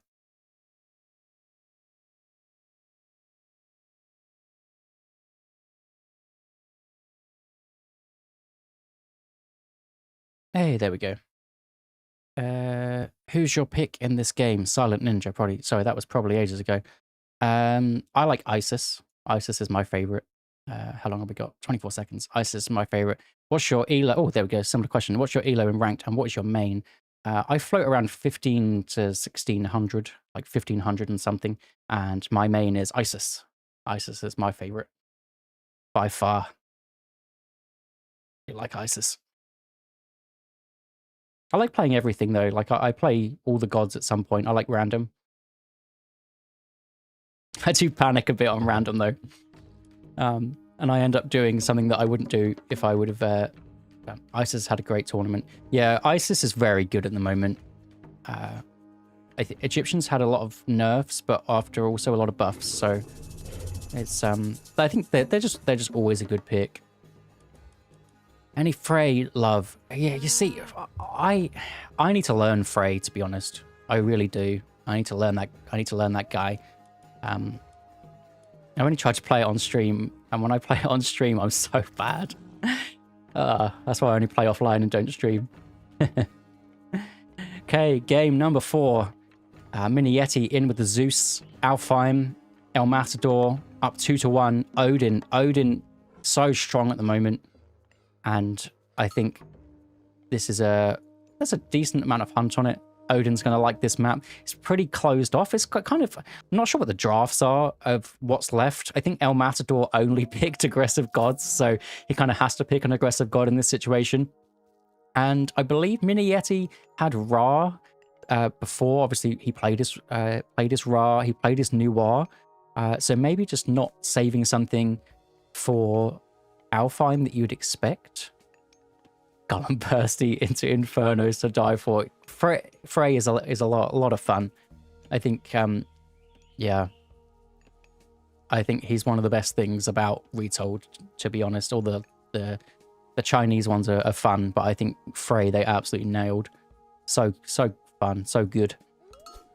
Let's have a look at some of these relics. I think I missed the relics on the last game, and they could have been pretty impactful. So we've got human soldiers and heroes take less damage. Was that Black Lotus? We've got they gather farms faster. Could be pretty good for kind of a defensive map. Building hit points 15% of base. Not bad. Pretty good. Sentry towers do bonus damage to myth units. A bit of a niche relic. I don't really... Does anyone see this one being relevant? I don't know. It's a bit strange. Unless maybe is there a world where Zeus goes for centaurs and El Matador's like, oh, get watchtowers and now your centaurs take more damage? I mean, maybe. Yeah, Frey best part of Retold. Box cut, hand axe, pickaxe. Did I miss that? No. It's just not coming up with the things. Yeah, that is something that I do like about the Norse builds is if you want to do something kind of cute where you push your elks underneath your starting town center, or you delay some of these ox carts, or if you've got a kind of a tree next to your gold mine, you can often get these early pickaxe kind of starts, which I really do rate. I think they are good. The same as you can also do it with the Greeks also is something very similar. It's like he's moving over MiniYeti to the gold. Hitting that Hermes advance time. If El Master wants Tower of Cestus to counter that centaur, there it is. But it looks like Zeus isn't going for a fast second town center. It looks like he's going for getting the Heracles out. Unless more villagers want to come over to the wood line. And over on this side, we see Freya. Freya just makes sense for Odin. Heimdall is kind of a niche pick. I think Heimdall can be quite good. You've got to know the situation that you're kind of using Heimdall for. Whereas Freya, you can play her in pretty much any game and you'll be absolutely fine. Cheeky wall coming up. High value cheeky walls. Always welcome on closed off maps like this one. This map is pretty closed off with all these wood lines, to be honest. We've got the town center getting Jason out. Jason's going to go look for a relic. We do see pickaxe coming through now. It would be nuts if Tower of Cestus... Oh, I thought this was a hero. I was like, I was sure. I don't know. As an Odin, I mean, I'm not a Norse main, but do you ever send old Helgi Hundingsbane down here to get a relic rather than build a great hall? Probably not. But that's what I do. And then I don't get my great halls up and I lose. That's why I'm not a very good Norse player. I value the relics too highly. We do see Hermes, Winged Messenger, coming out, bolt on the Valkyrie every day of the week. That's going to happen. Good play there to not get any damage on your Centaur as well. The Valkyrie takes the Centaurs down in so few hits, and the Centaur's going to be looking around. Looks like he's not spotted villagers yet. Doesn't know there's any hunt here even. We'll spot it now. But here he is. You see? Was that the same guy? I think they have different names. They still started with Humdinger. And he is going to get chased away there. Free Pegasus coming in with Hermes. Absolutely fine. And we see pure aggression. We see military academies coming out from El Matador's side. Great Halls, Longhouse coming up. So this is a one-town center, classical fight kind of play. Little wall here, saving a bit from the berry bush. And in comes Heracles. In comes Jason. Name a more iconic duo. Maybe Jason, Odysseus. Maybe that's a more iconic duo. You see the Raiders. The Raiders coming out. Hoplite's already in response. MiniYeti trying to get a bit of damage off. Maybe the name a more iconic duo meme is probably very outdated at this point. But the Raiders trying to get around. Surprised to not see MiniYeti with the cheeky wall. He's been doing quite a good job walling up in these games. El Matador loves a wall. We've seen that in plenty of games, but I'm just surprised not to see one here. I mean, if you want to do a proper wall, which is what I learned from watching Maiden's casts, you'd put a wall here, a bit further up. And it looks like the Raiders going to find a kill. We do see that they don't have their survival equipment yet, which is kind of what you want to get. You can now get it in the classical age. So if there's raiders coming at you, you kind of want to go for that. It looks like these guys are going to bait in the... No, I thought they were going to bait in for the forest fire. Centaurs are coming back. If the villager can get up there and get some little path blocks up, they might be doing well. It looks like El Matador just wanted to scout the town center, just to make sure that he knows that that's not coming down. In comes the forest fire. And not enough units, really. So Forest Fire has been buffed, and it does more damage. But if your reactions are on point, which these guys' reactions just are, then you'll be absolutely fine. Nice bit of defense there. Just little snipes, just constant small snipes from El Matador, just getting a bit more forward, further forward in this game. Whereas the Hoplites, they're going to struggle to kind of get through these walls. Obviously, the walls go down quickly, but then El Matador knows that the raids are coming in. And, oh no! The wolf! We saw the wolf. Oh, this is something that's only come in from this patch. The wolves automatically attack villagers like they used to in the old game. So to deal with 2 wolves, you got to send 2 villagers over here. Maybe even 3? I don't know what the stats are like compared to the old game. Before, you could have probably sent 2, done a bit of micro to, you know, get rid of 2. But maybe 3 now. Oh, we see it making a difference.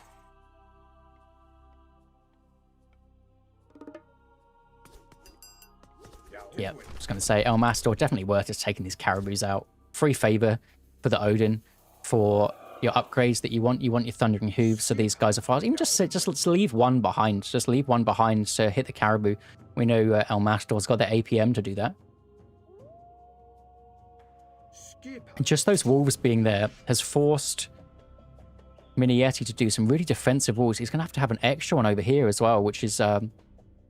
not something you want. We are seeing the old classic comp of centaurs and hoplites.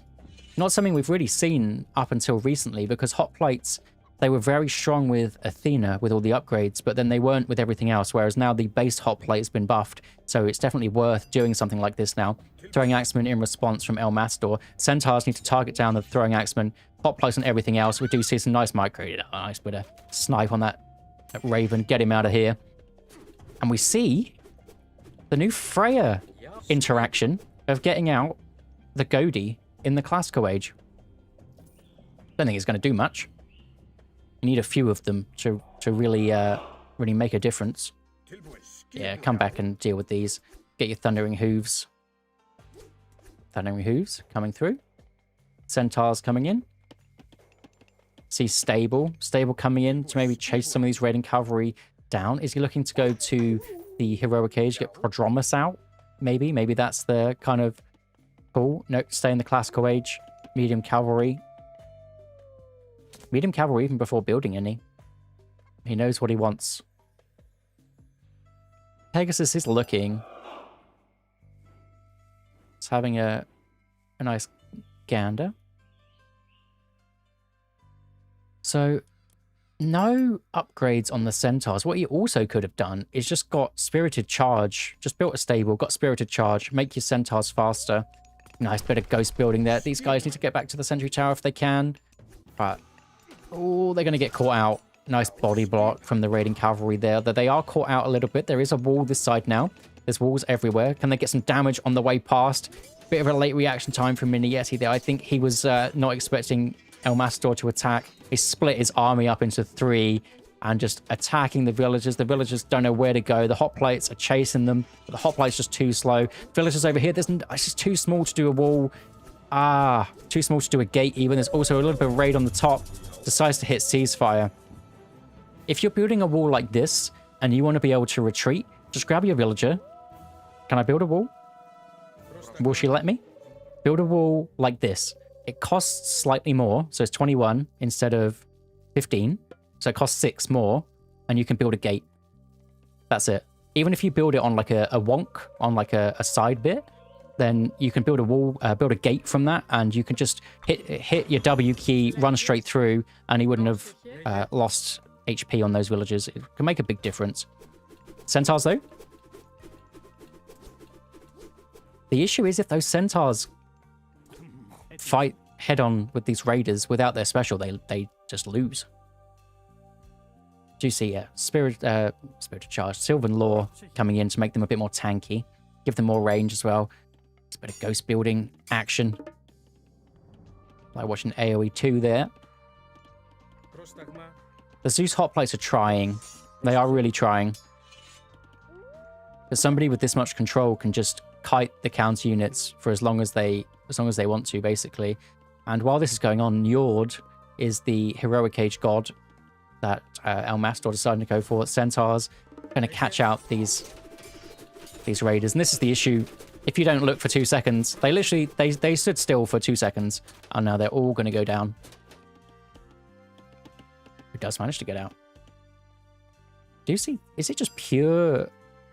Basically just pure raiders. Even still, against this army, just still going pure raiders. Some heroes. I'm the wrong guy. 8 heroes. Oh, can snipe down this 1 HP villager. Still getting value from these raiders that should have been dead a long time ago. Heavy cavalry coming in. You see a couple of armory upgrades coming in. Yeah, Njord. Yeah, actually, yeah, Njord. I mean, I don't know whether it was worth fully investing in these raiders. To be honest, I mean they've been really good up till this point, but then maybe just Skadi throwing axemen against this. I mean the throwing axemen obviously get melted by the centaurs, but we can get something else to frontline. It'd be absolutely fine. Trying to take the temple out. A little bit of chip damage. Second town center on the way. Do see a second town center also for El Matador. It's only slightly ahead on the villager count after all his aggression also. So you can just, this town center's not been up for too long. Maybe you want to Uber Jarl frontline. Yeah, he could. I mean, yeah, the Jarls now are very, very strong. Or maybe just one of the Walking Woods. Walking Woods, Mountain Giant combo. Mountain Giant getting a bit lost in the woods, but he's fine. Temple coming in. There's so many centaurs. It's so hard to push this. If MiniYeti is on top of his centaur specials, this is going to be very, very difficult to push. You need to micro this very nicely. It's even worth splitting up your centaurs into different groups, manually using that ability so you always have it. It looks like he's just going straight for it. Godie's coming in to try and snipe down the centaur pong mark on the back. Needs to micro a little bit. Oh, taking so much damage. Hoplites tank for days. Walking Woods. Jason in. Heracles also in, trying to take down these guys. A couple of throwing axemen coming to deal with the hoplite front line, but it is gone. El Matador wins that one. 3-1. The final game. Very nice push. We questioned it. We thought, why not Scardy? Go in with the strong throwing axeman, but Walking Woods and the Jarl front line. That's where it was. Good effort by MiniYeti. In the first game that he won, he played that so well. The second game, he stayed in it for so long also, when he probably had no right to be in that game with how El Matador was playing it. But really well pushed onto that gold mine to keep himself in it. Third game. The third game got done with the Zodiac, Dudu the Spartan. You just got to drop your elo to be able to play against that. And then this one, yeah, El Matador, the raids. The raids, too strong. Raids on Alfheim as well. And that is it. That is the series. What do we want to look at for this one? Maybe Citizens. Yeah, MiniYeti just always below on the citizens. Civilians. Yeah, no one picked up Tower of Cestus. What are they doing? What are they doing? Oh, well, that was fun. That was fun. I appreciate everybody hanging out. I don't do many streams. I probably should, to be honest. I do enjoy it. Oh, let's give him his let's give El Matador his 3-1. Is there anybody else streaming anything that I can recommend? I could try and play a game, but that wouldn't go well. The triple split of the raiding cavalry. Yeah, I think that was insane. That just shows how good he. Oh no, you just raided me. Thank you very much. I was literally just about to found someone to raid. I shouldn't have been talking during Amara's bit. Thank you, Yodesla. Appreciate you hosting the tournament as well. That was some sick games, but I was literally just about to find somebody else. I could play a game, but I mean, it's not going to go well. You got to cast. I mean, I could cast a game. Is anybody playing? I'm going to have to stick around now. Thank you, Yodesla. Appreciate that. Let's have a look.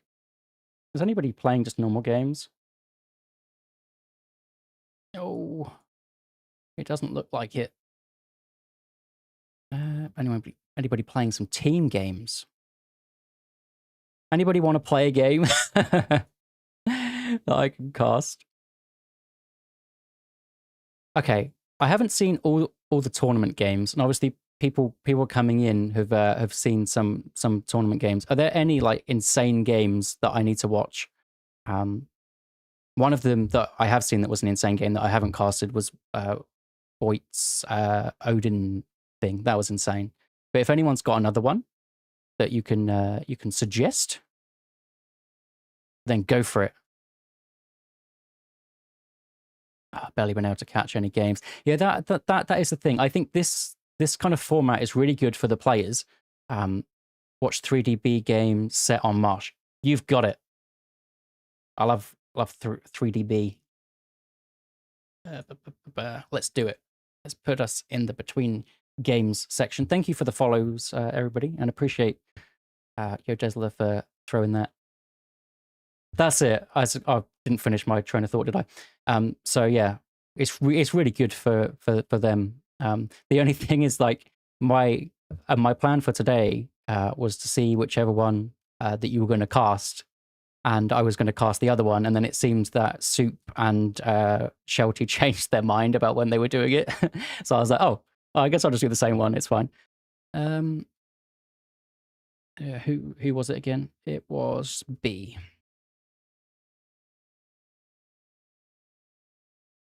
Oh God. Do we know which one that was? Is that against Jack?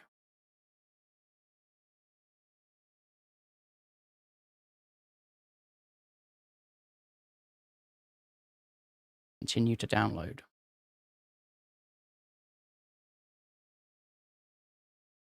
We will absolutely set B on Marsh. Is insane. Does anyone know what number it is?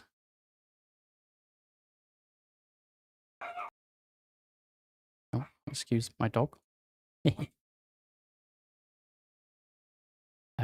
Game 1. Thank you very much. Thank you very much. Appreciate the assistance. I'll mute myself for a second. My dog's called Loki. He's going crazy.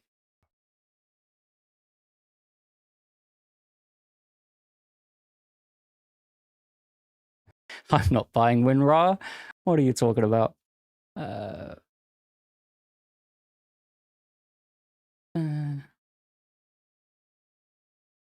I'll get this up and running in a second.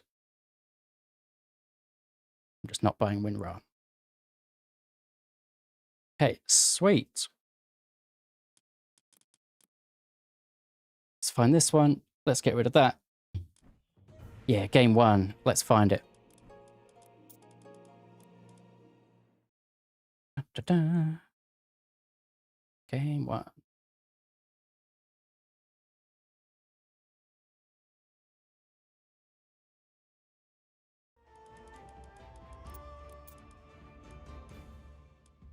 Why did that not appear? Oh, it's because it's from the 22nd. Boom.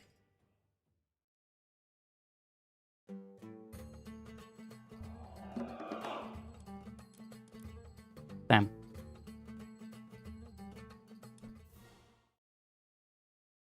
It's all right. I'll put them all in.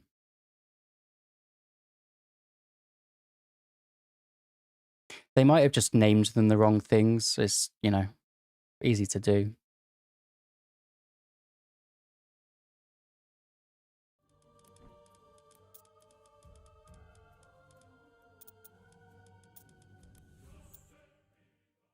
Marsh, I'm looking for.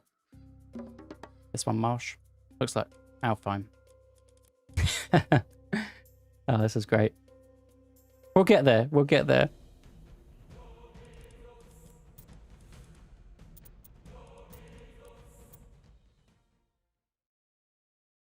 Oh, it's Ulysses versus...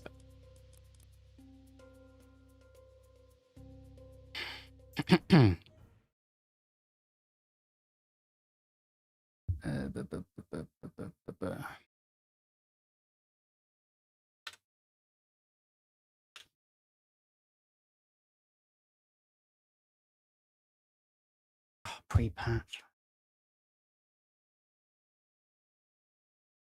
Hang on. Is it worth patching?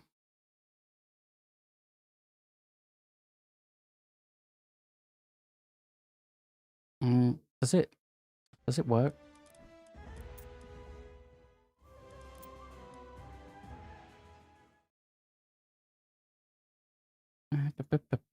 Replays.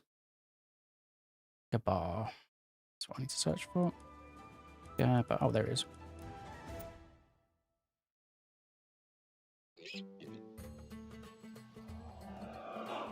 They've not named theirs the right things either. Come on, man. At least it works.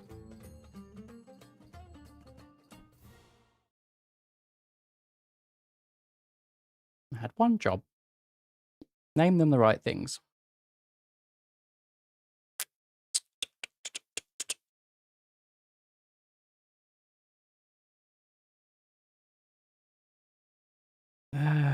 Oh, there's a 0. That's probably game 1. No, it's going to be backwards, isn't it? It'd be 3 is 1.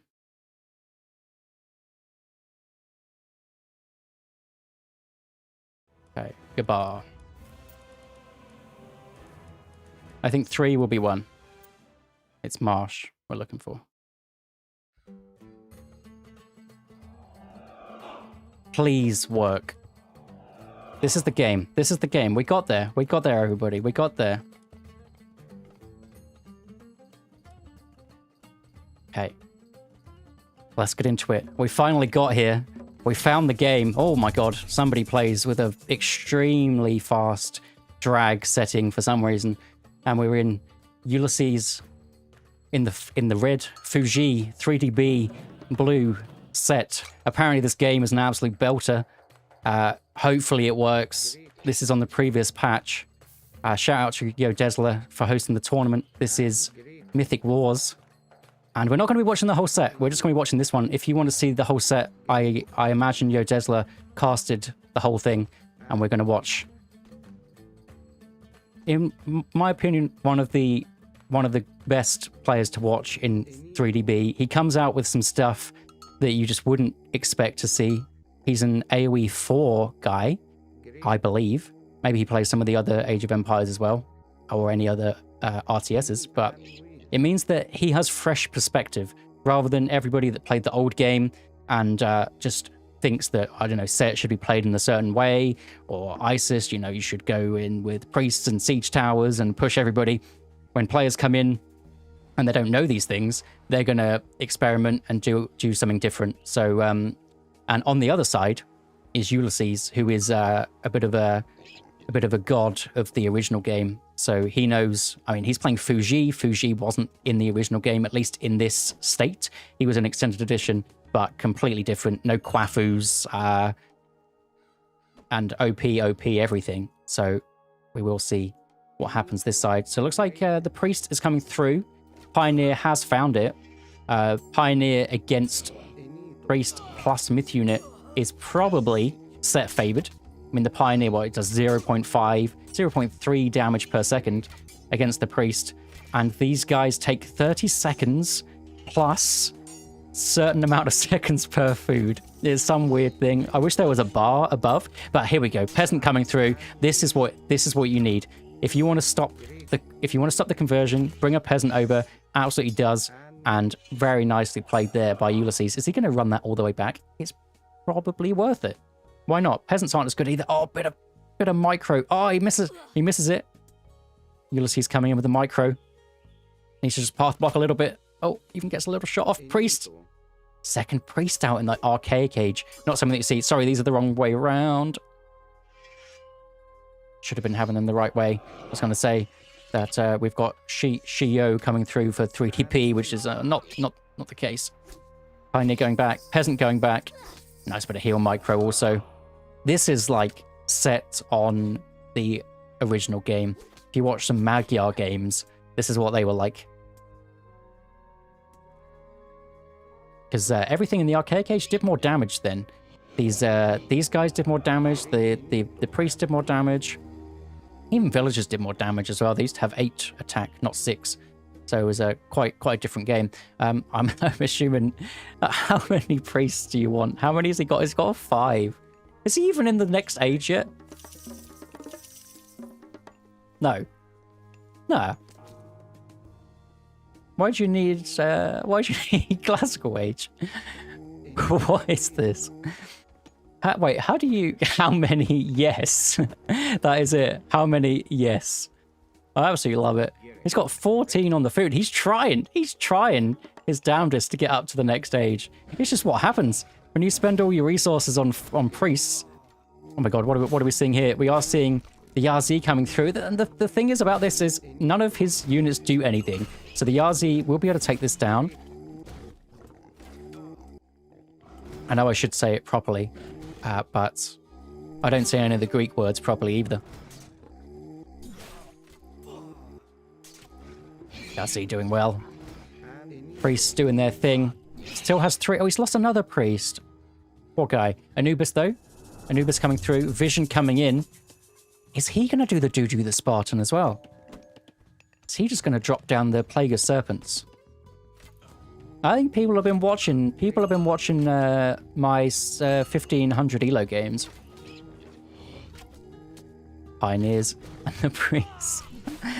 These poor guys. Oh, heal micro just not on point. These water buffaloes, they need to get back. So much food in these guys, especially since the most recent patch. These would have had 300 before. Ah, they're going down. This feels bad. I don't have an all military button. I would like to see how many of these things he's got. Oh, the priest is in the next stage. He now does decent divine damage against myth units. Should be absolutely fine. Bit of boar micro. Pulls him back. 300 food in that lad. Bring him home. Hyenas coming in. More priests coming out. 400 food in the bank. Could probably build some Anubites with that. I mean, pioneers against priests. Pioneers win that every day of the week. Unless there's some nice heal micro. This is absolutely ridiculous. Pioneers running away. Town center up for Ulysses. On the back of his aggression. Pioneer trying to go down. Absolutely does. How do you... I mean... I was going to say, how do you call who's winning? The player with 2 town centers is winning. Unless we now see 3DB going for a second town center. He's not that many villagers behind, to be honest. So he should be fine to come back in this this aggression part if he just wants to at a second town center. Or he can just go pure aggression and try and win that way. Boars are getting so much value. I'd love it if there was a stat at the end. How many boars, how many food specimens have you converted? We are seeing a second town center. So 3DB, he's done his janky start, and he won't be that far behind. Or will he even be ahead? Because he's getting all these boars. Even if the boars die around here, it's not that bad. See, the water buffalo that died ages ago has only lost, what, 25 food? Absolutely fine. We can pull these back. Unfortunately, these ones have died a little bit far forward. Still got 5 priests.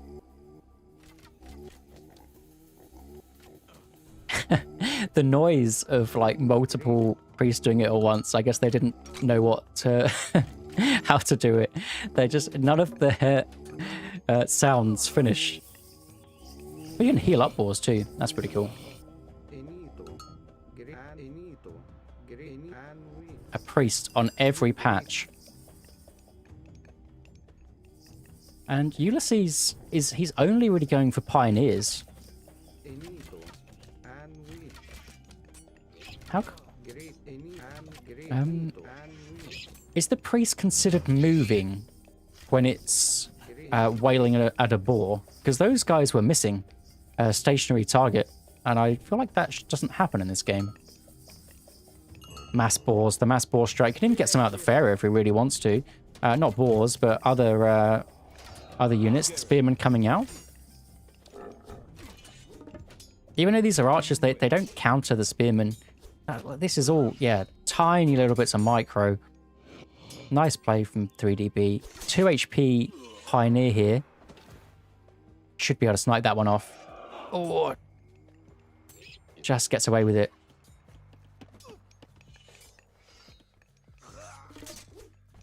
It's getting some value from the 2 HP. Oh, finally goes down. Now, what else is Ulysses deciding to do? We need to change to his kind of perspective.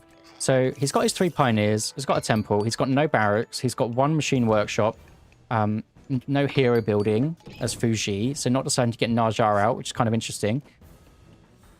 Just going for Heroic Age, I guess. I mean, it's very difficult to push with the boars.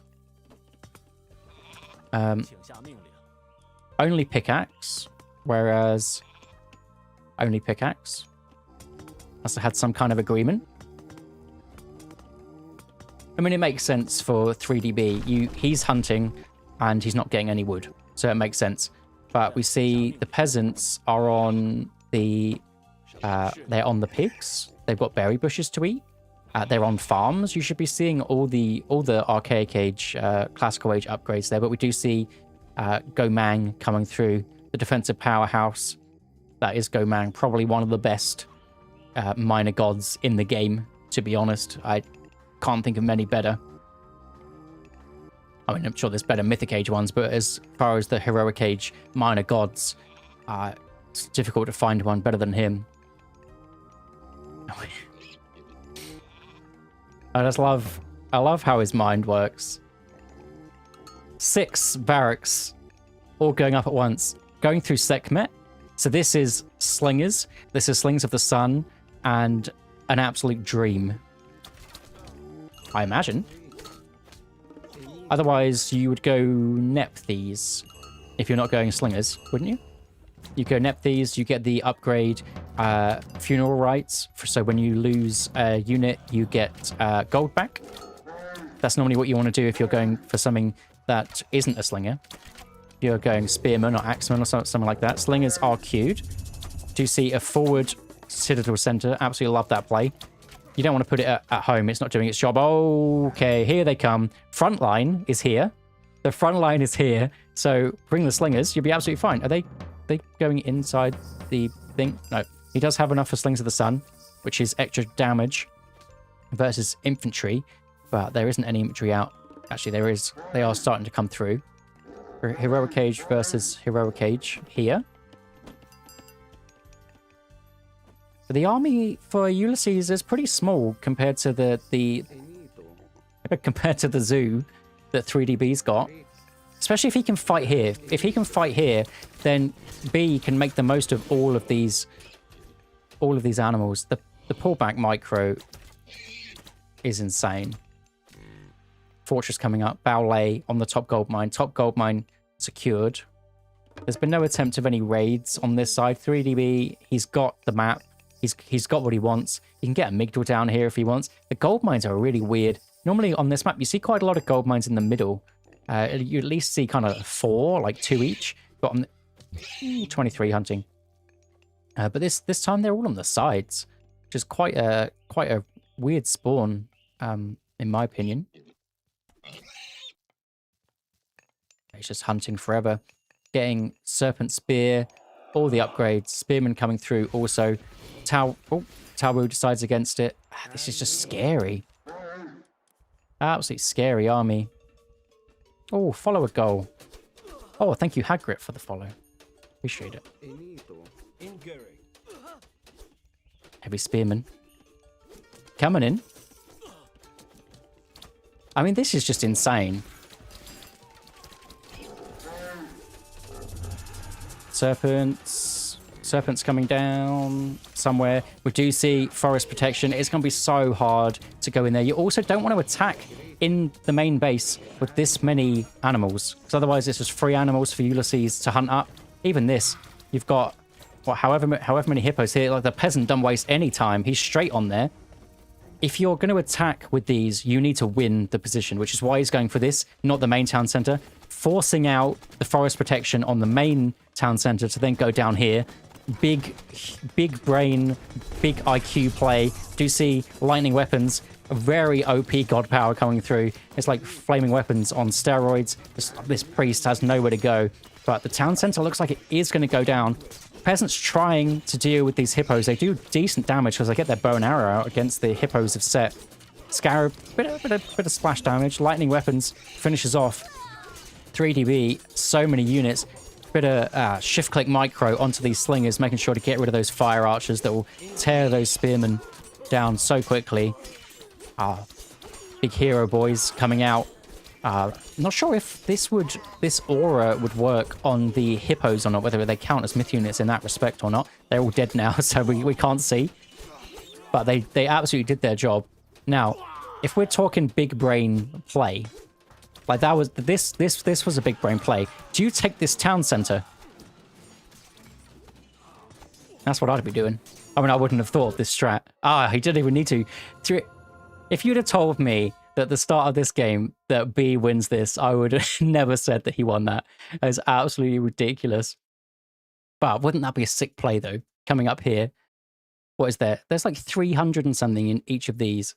Well, we're talking like 2,000, 3,000 food here? Nah, that's ridiculous.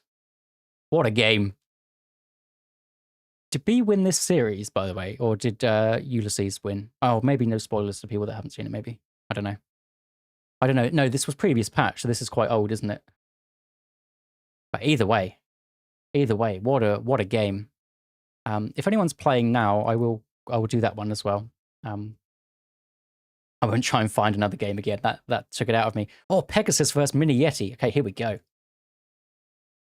Kavoth with the follow. What a guy. What a guy.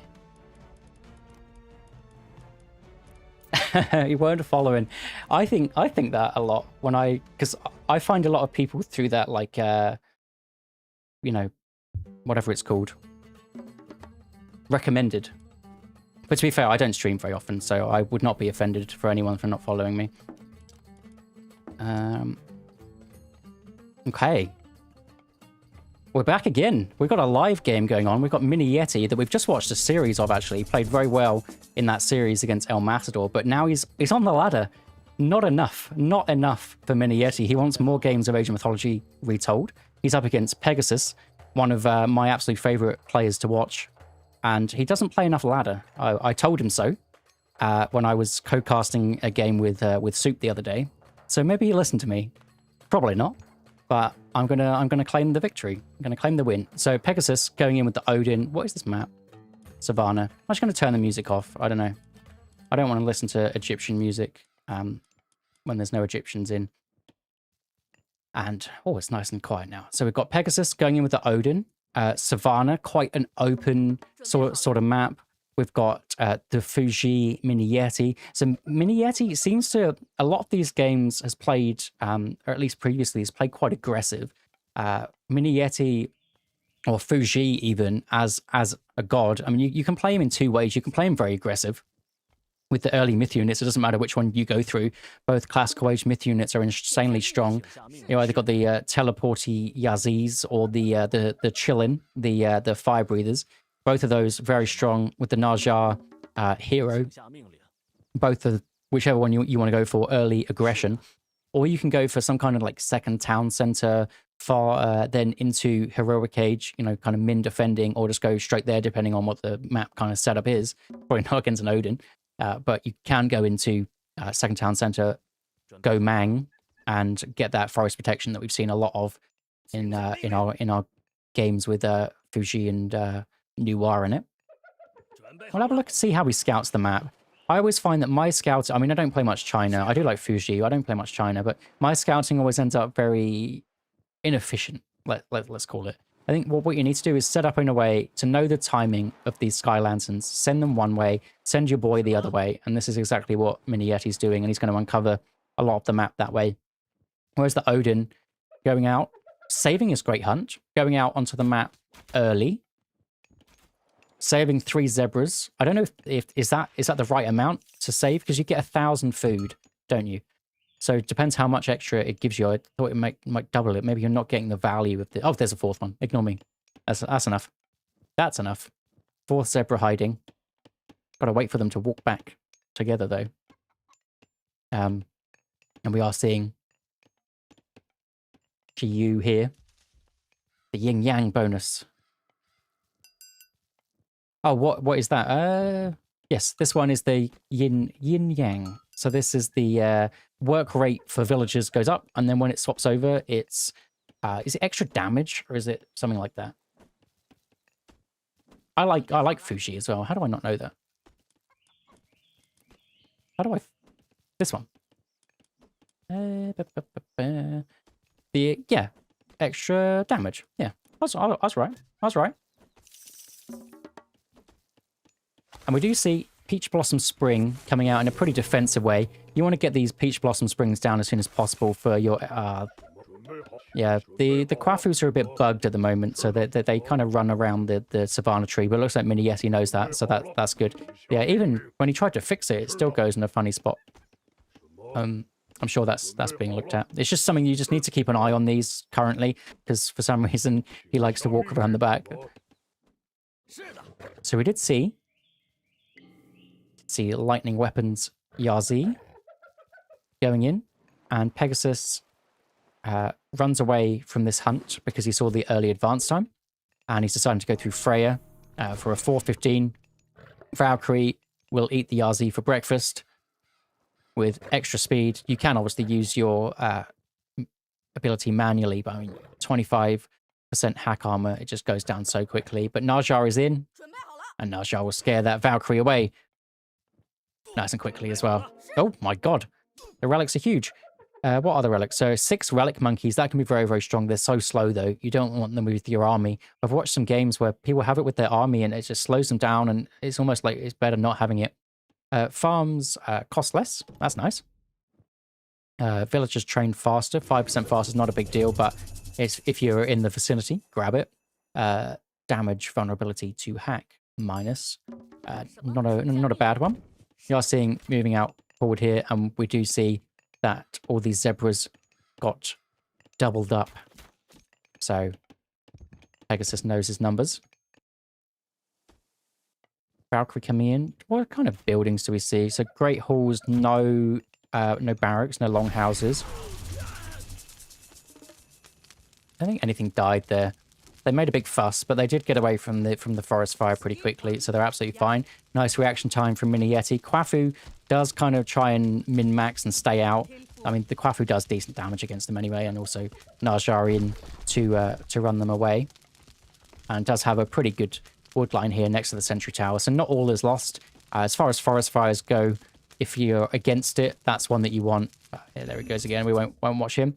Got a bit of a defensive situation on the front. Most recent patch, you're more incentivized to run out for these huntables. So it's absolutely what MiniYeti is going to do there. Pegasus, as the Odin, can just sit in his base. Zebras for days. Decent amount of dwarves. Double longhouse coming out. Nice defensive kind of buildings. Can also put a wall here if he wants to. A couple of houses. Whatever he decides to do. Does go for that cheeky little wall. And another raid coming in.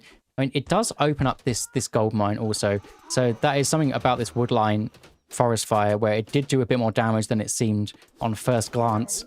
And the Quafu trying to run away. They are tanky lads though, and there is another watchtower there, so does run away. Odin bonus will heal these boys back up, so not a problem there. We do see hand axe, pickaxe in. No hand axe, no pickaxe for Pegasus because he was wanting to spend his resources doing the raids instead.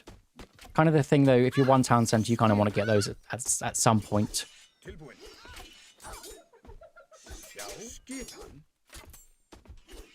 Yeah, nice bit of micro there to make sure the Valkyrie gets back.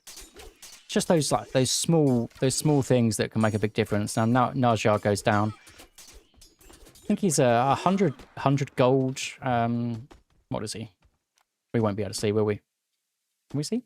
100 gold, 5 favor. So not like the most expensive. He goes up in price per age. So you kind of you can get him in the classical age, keep him alive. Pretty good. Now, Master of Weaponry is the halberdier with their extra, what is it? Extra speed. Does it slow them? Is that what it does? Yeah. So it snares them slightly more. So it is very, very strong against the raiders. Yeah, Pegasus here because just because of this kind of building positioning means he can't really get in. So what he's deciding to do is go in, kill off some of these. Nice bit of micro. Kill off some of these bits here because he's Odin. As long as this one doesn't die to the rhino, then it will heal back up pretty nicely, and he gets a good amount of favor for killing these rhinos. So what is it here? Is that four favor? So got 8 favor there for killing those off. That gives him the almost gives him disablock. Gets a Valkyrie out as well. And he's hiding these Valkyries back in the base, not showing off that he's got the Valkyries. Probably a good play because Fuji wants to build heroes. You don't need to force him. He really wants those heroes out. So as soon as those Valkyries are spotted, the Pioneers come out, and yeah, they're very, very strong, especially with the divine damage upgrade, which he doesn't have yet. It's very expensive. I don't know how much, you can't really see, but very expensive upgrade. We are seeing that they are coming out anyway. You see, this is it. You want to build heroes. MiniYeti's defending it pretty nicely though. The Valkyries are going to come in, try for a bit of a raid. Narjar spots them instantly, and the shield mode and Valkyries run away. Do see a multi-pronged attack though. We have the raiding cavalry going up the top, 6 speed. Deciding to get extra Valkyries out instead of Thundering Hooves actually. Thundering Hooves would put them up to 6.6 speed. I guess they're faster than everything that MiniYeti has anyway, so maybe not the highest priority. And it looks like Narjar is going to scare these off, trying to just get the favor for these rhinos. The Valkyries can heal each other back up, so not really a problem. 5 speed, 6 speed, yeah, the get out. nice and quickly. We are seeing both players deciding Heroic Age is the idea. So we've got Scardy coming in for Pegasus. So deciding to pivot away from these raiding cavalries. This is something that we mentioned in a previous series, is you have all these raiding cavalry, but rather than investing loads of resources into them, just deciding to keep them, well, he's getting medium cavalry, but deciding to just keep them as they are, not getting any unnecessary upgrades, and then maybe using those resources later on for a bit of a switch into Scardy throwing axemen to deal with the halberdiers, because the halberdiers, nice bit of micro there by MiniYeti, but the halberdiers have this extra snare upgrade where the throwing axemen will just melt them. They do have 40% hack armor, but yeah, Pegasus should be able to get out of here. Do myth units generate favor for Norse? They shouldn't, should they? It's just the hearses, right? Unless I'm missing something. Nice ghost building military camp here. Only had a couple. Oh, nice one again. Is he going to be forced to frost this? That's brutal. And they're not stuck. He also could have taken out the armory. Forced to frost that. I mean, it's not the worst frost in the world. It is 50 seconds of however many villagers are here, not actually collecting resources or building anything. 17. It's quite a lot to actually do. But he was forced to use that. It's not the kind of frost you really wanted to use. But it does also manage to keep all these raiders alive. They will come back up to life, back to life in HP. And the hill fort goes up on the forward gold mine, secures the gold mine. Something the Norse players need to do pretty early on. And he's actually getting 2. Now, the problem with getting 2 here is you have to defend 2 places. Unless you're just kind of like sneaking one. Like if he was to sneak one that's right near the top, that probably MiniYeti's never going to go for. But if he's going for basically 2 of his forward gold mines, this one's defended really nicely with this double hill fort. And this one, I mean, he does have his army positioned here. But there is a chance that there's going to be a big fight and there's no one going to be able to defend this. Then MiniYeti could send literally just like a Najar up there, send 4 halberdiers, even send those relic monkeys just to distract. And it could be very bad. This is what I mean about putting them in your army. 3.3 speed. They're fine for defending, but if you want a bit of aggression, it's not great. We do see Gomang, forest protection in, of course. Said he's broken.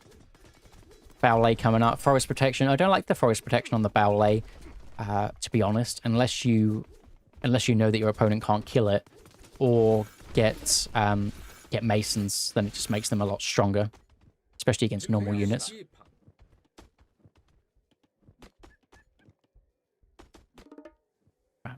MiniYeti, obviously in a position that he favors because he's just sitting back. He's not running out. He's not going on any raid, so he obviously favors his position here.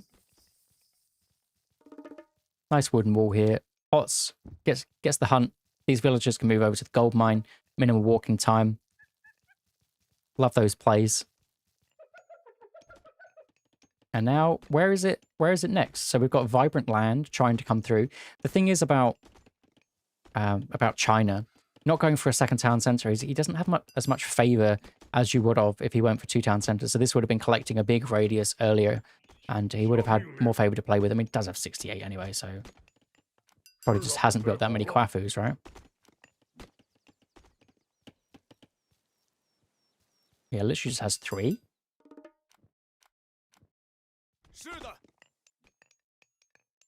Pegasus getting his upgrades too. Winter Harvest.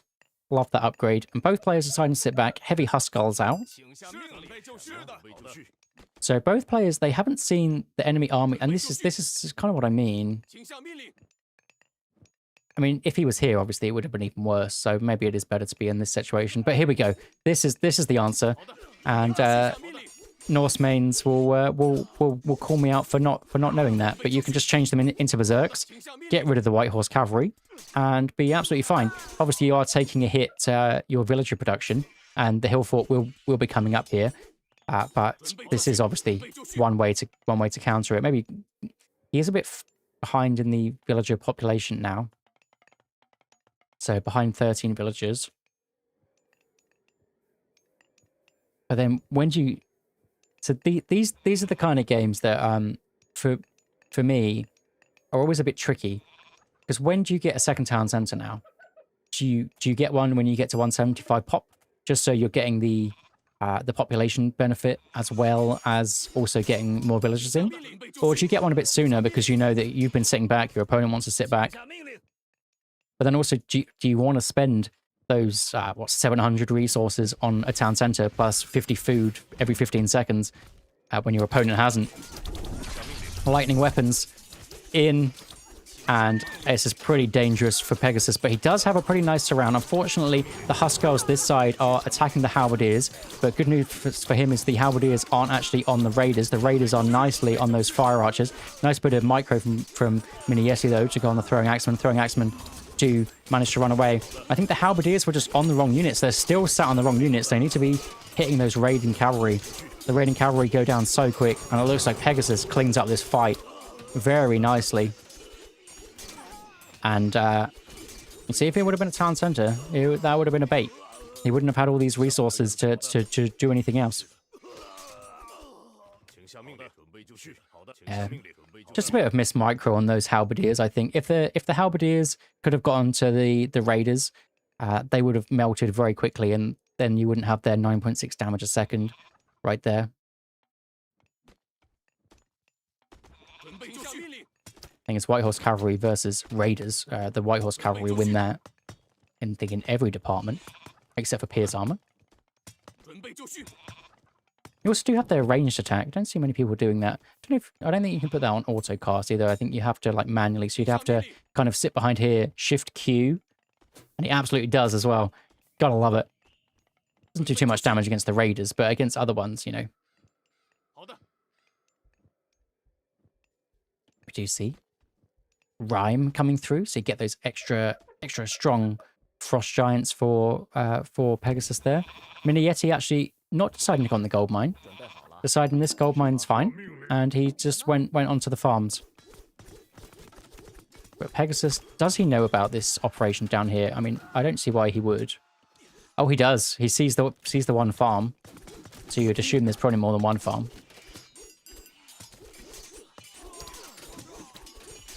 Why can I not fix that? There we go. And a huge fight again.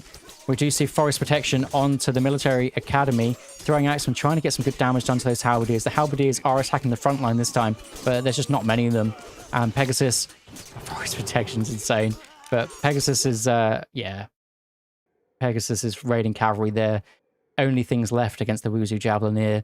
And well played by Pegasus there. They were both kind of sat back, just waiting.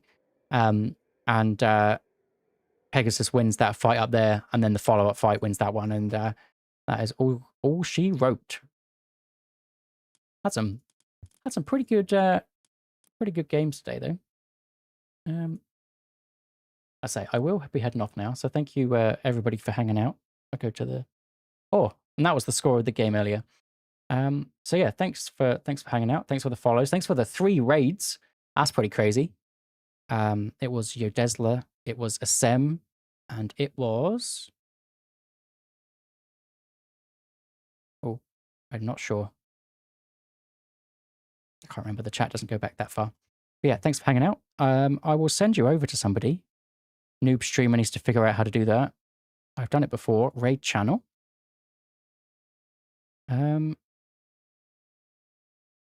Following.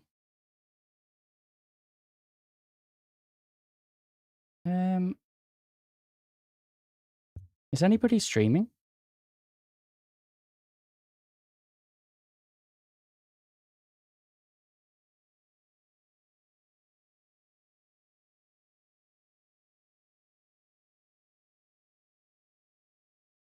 Oh, Satfat. He was the other one that raided me earlier. Only caught the end but enjoyed the stream. Oh, appreciate it. Thank you. Thank you, dude with guitar. I appreciate it. I will be raiding from the Twitch to Satfat. So appreciate everyone for watching in the raids, and I'll see you in the next one.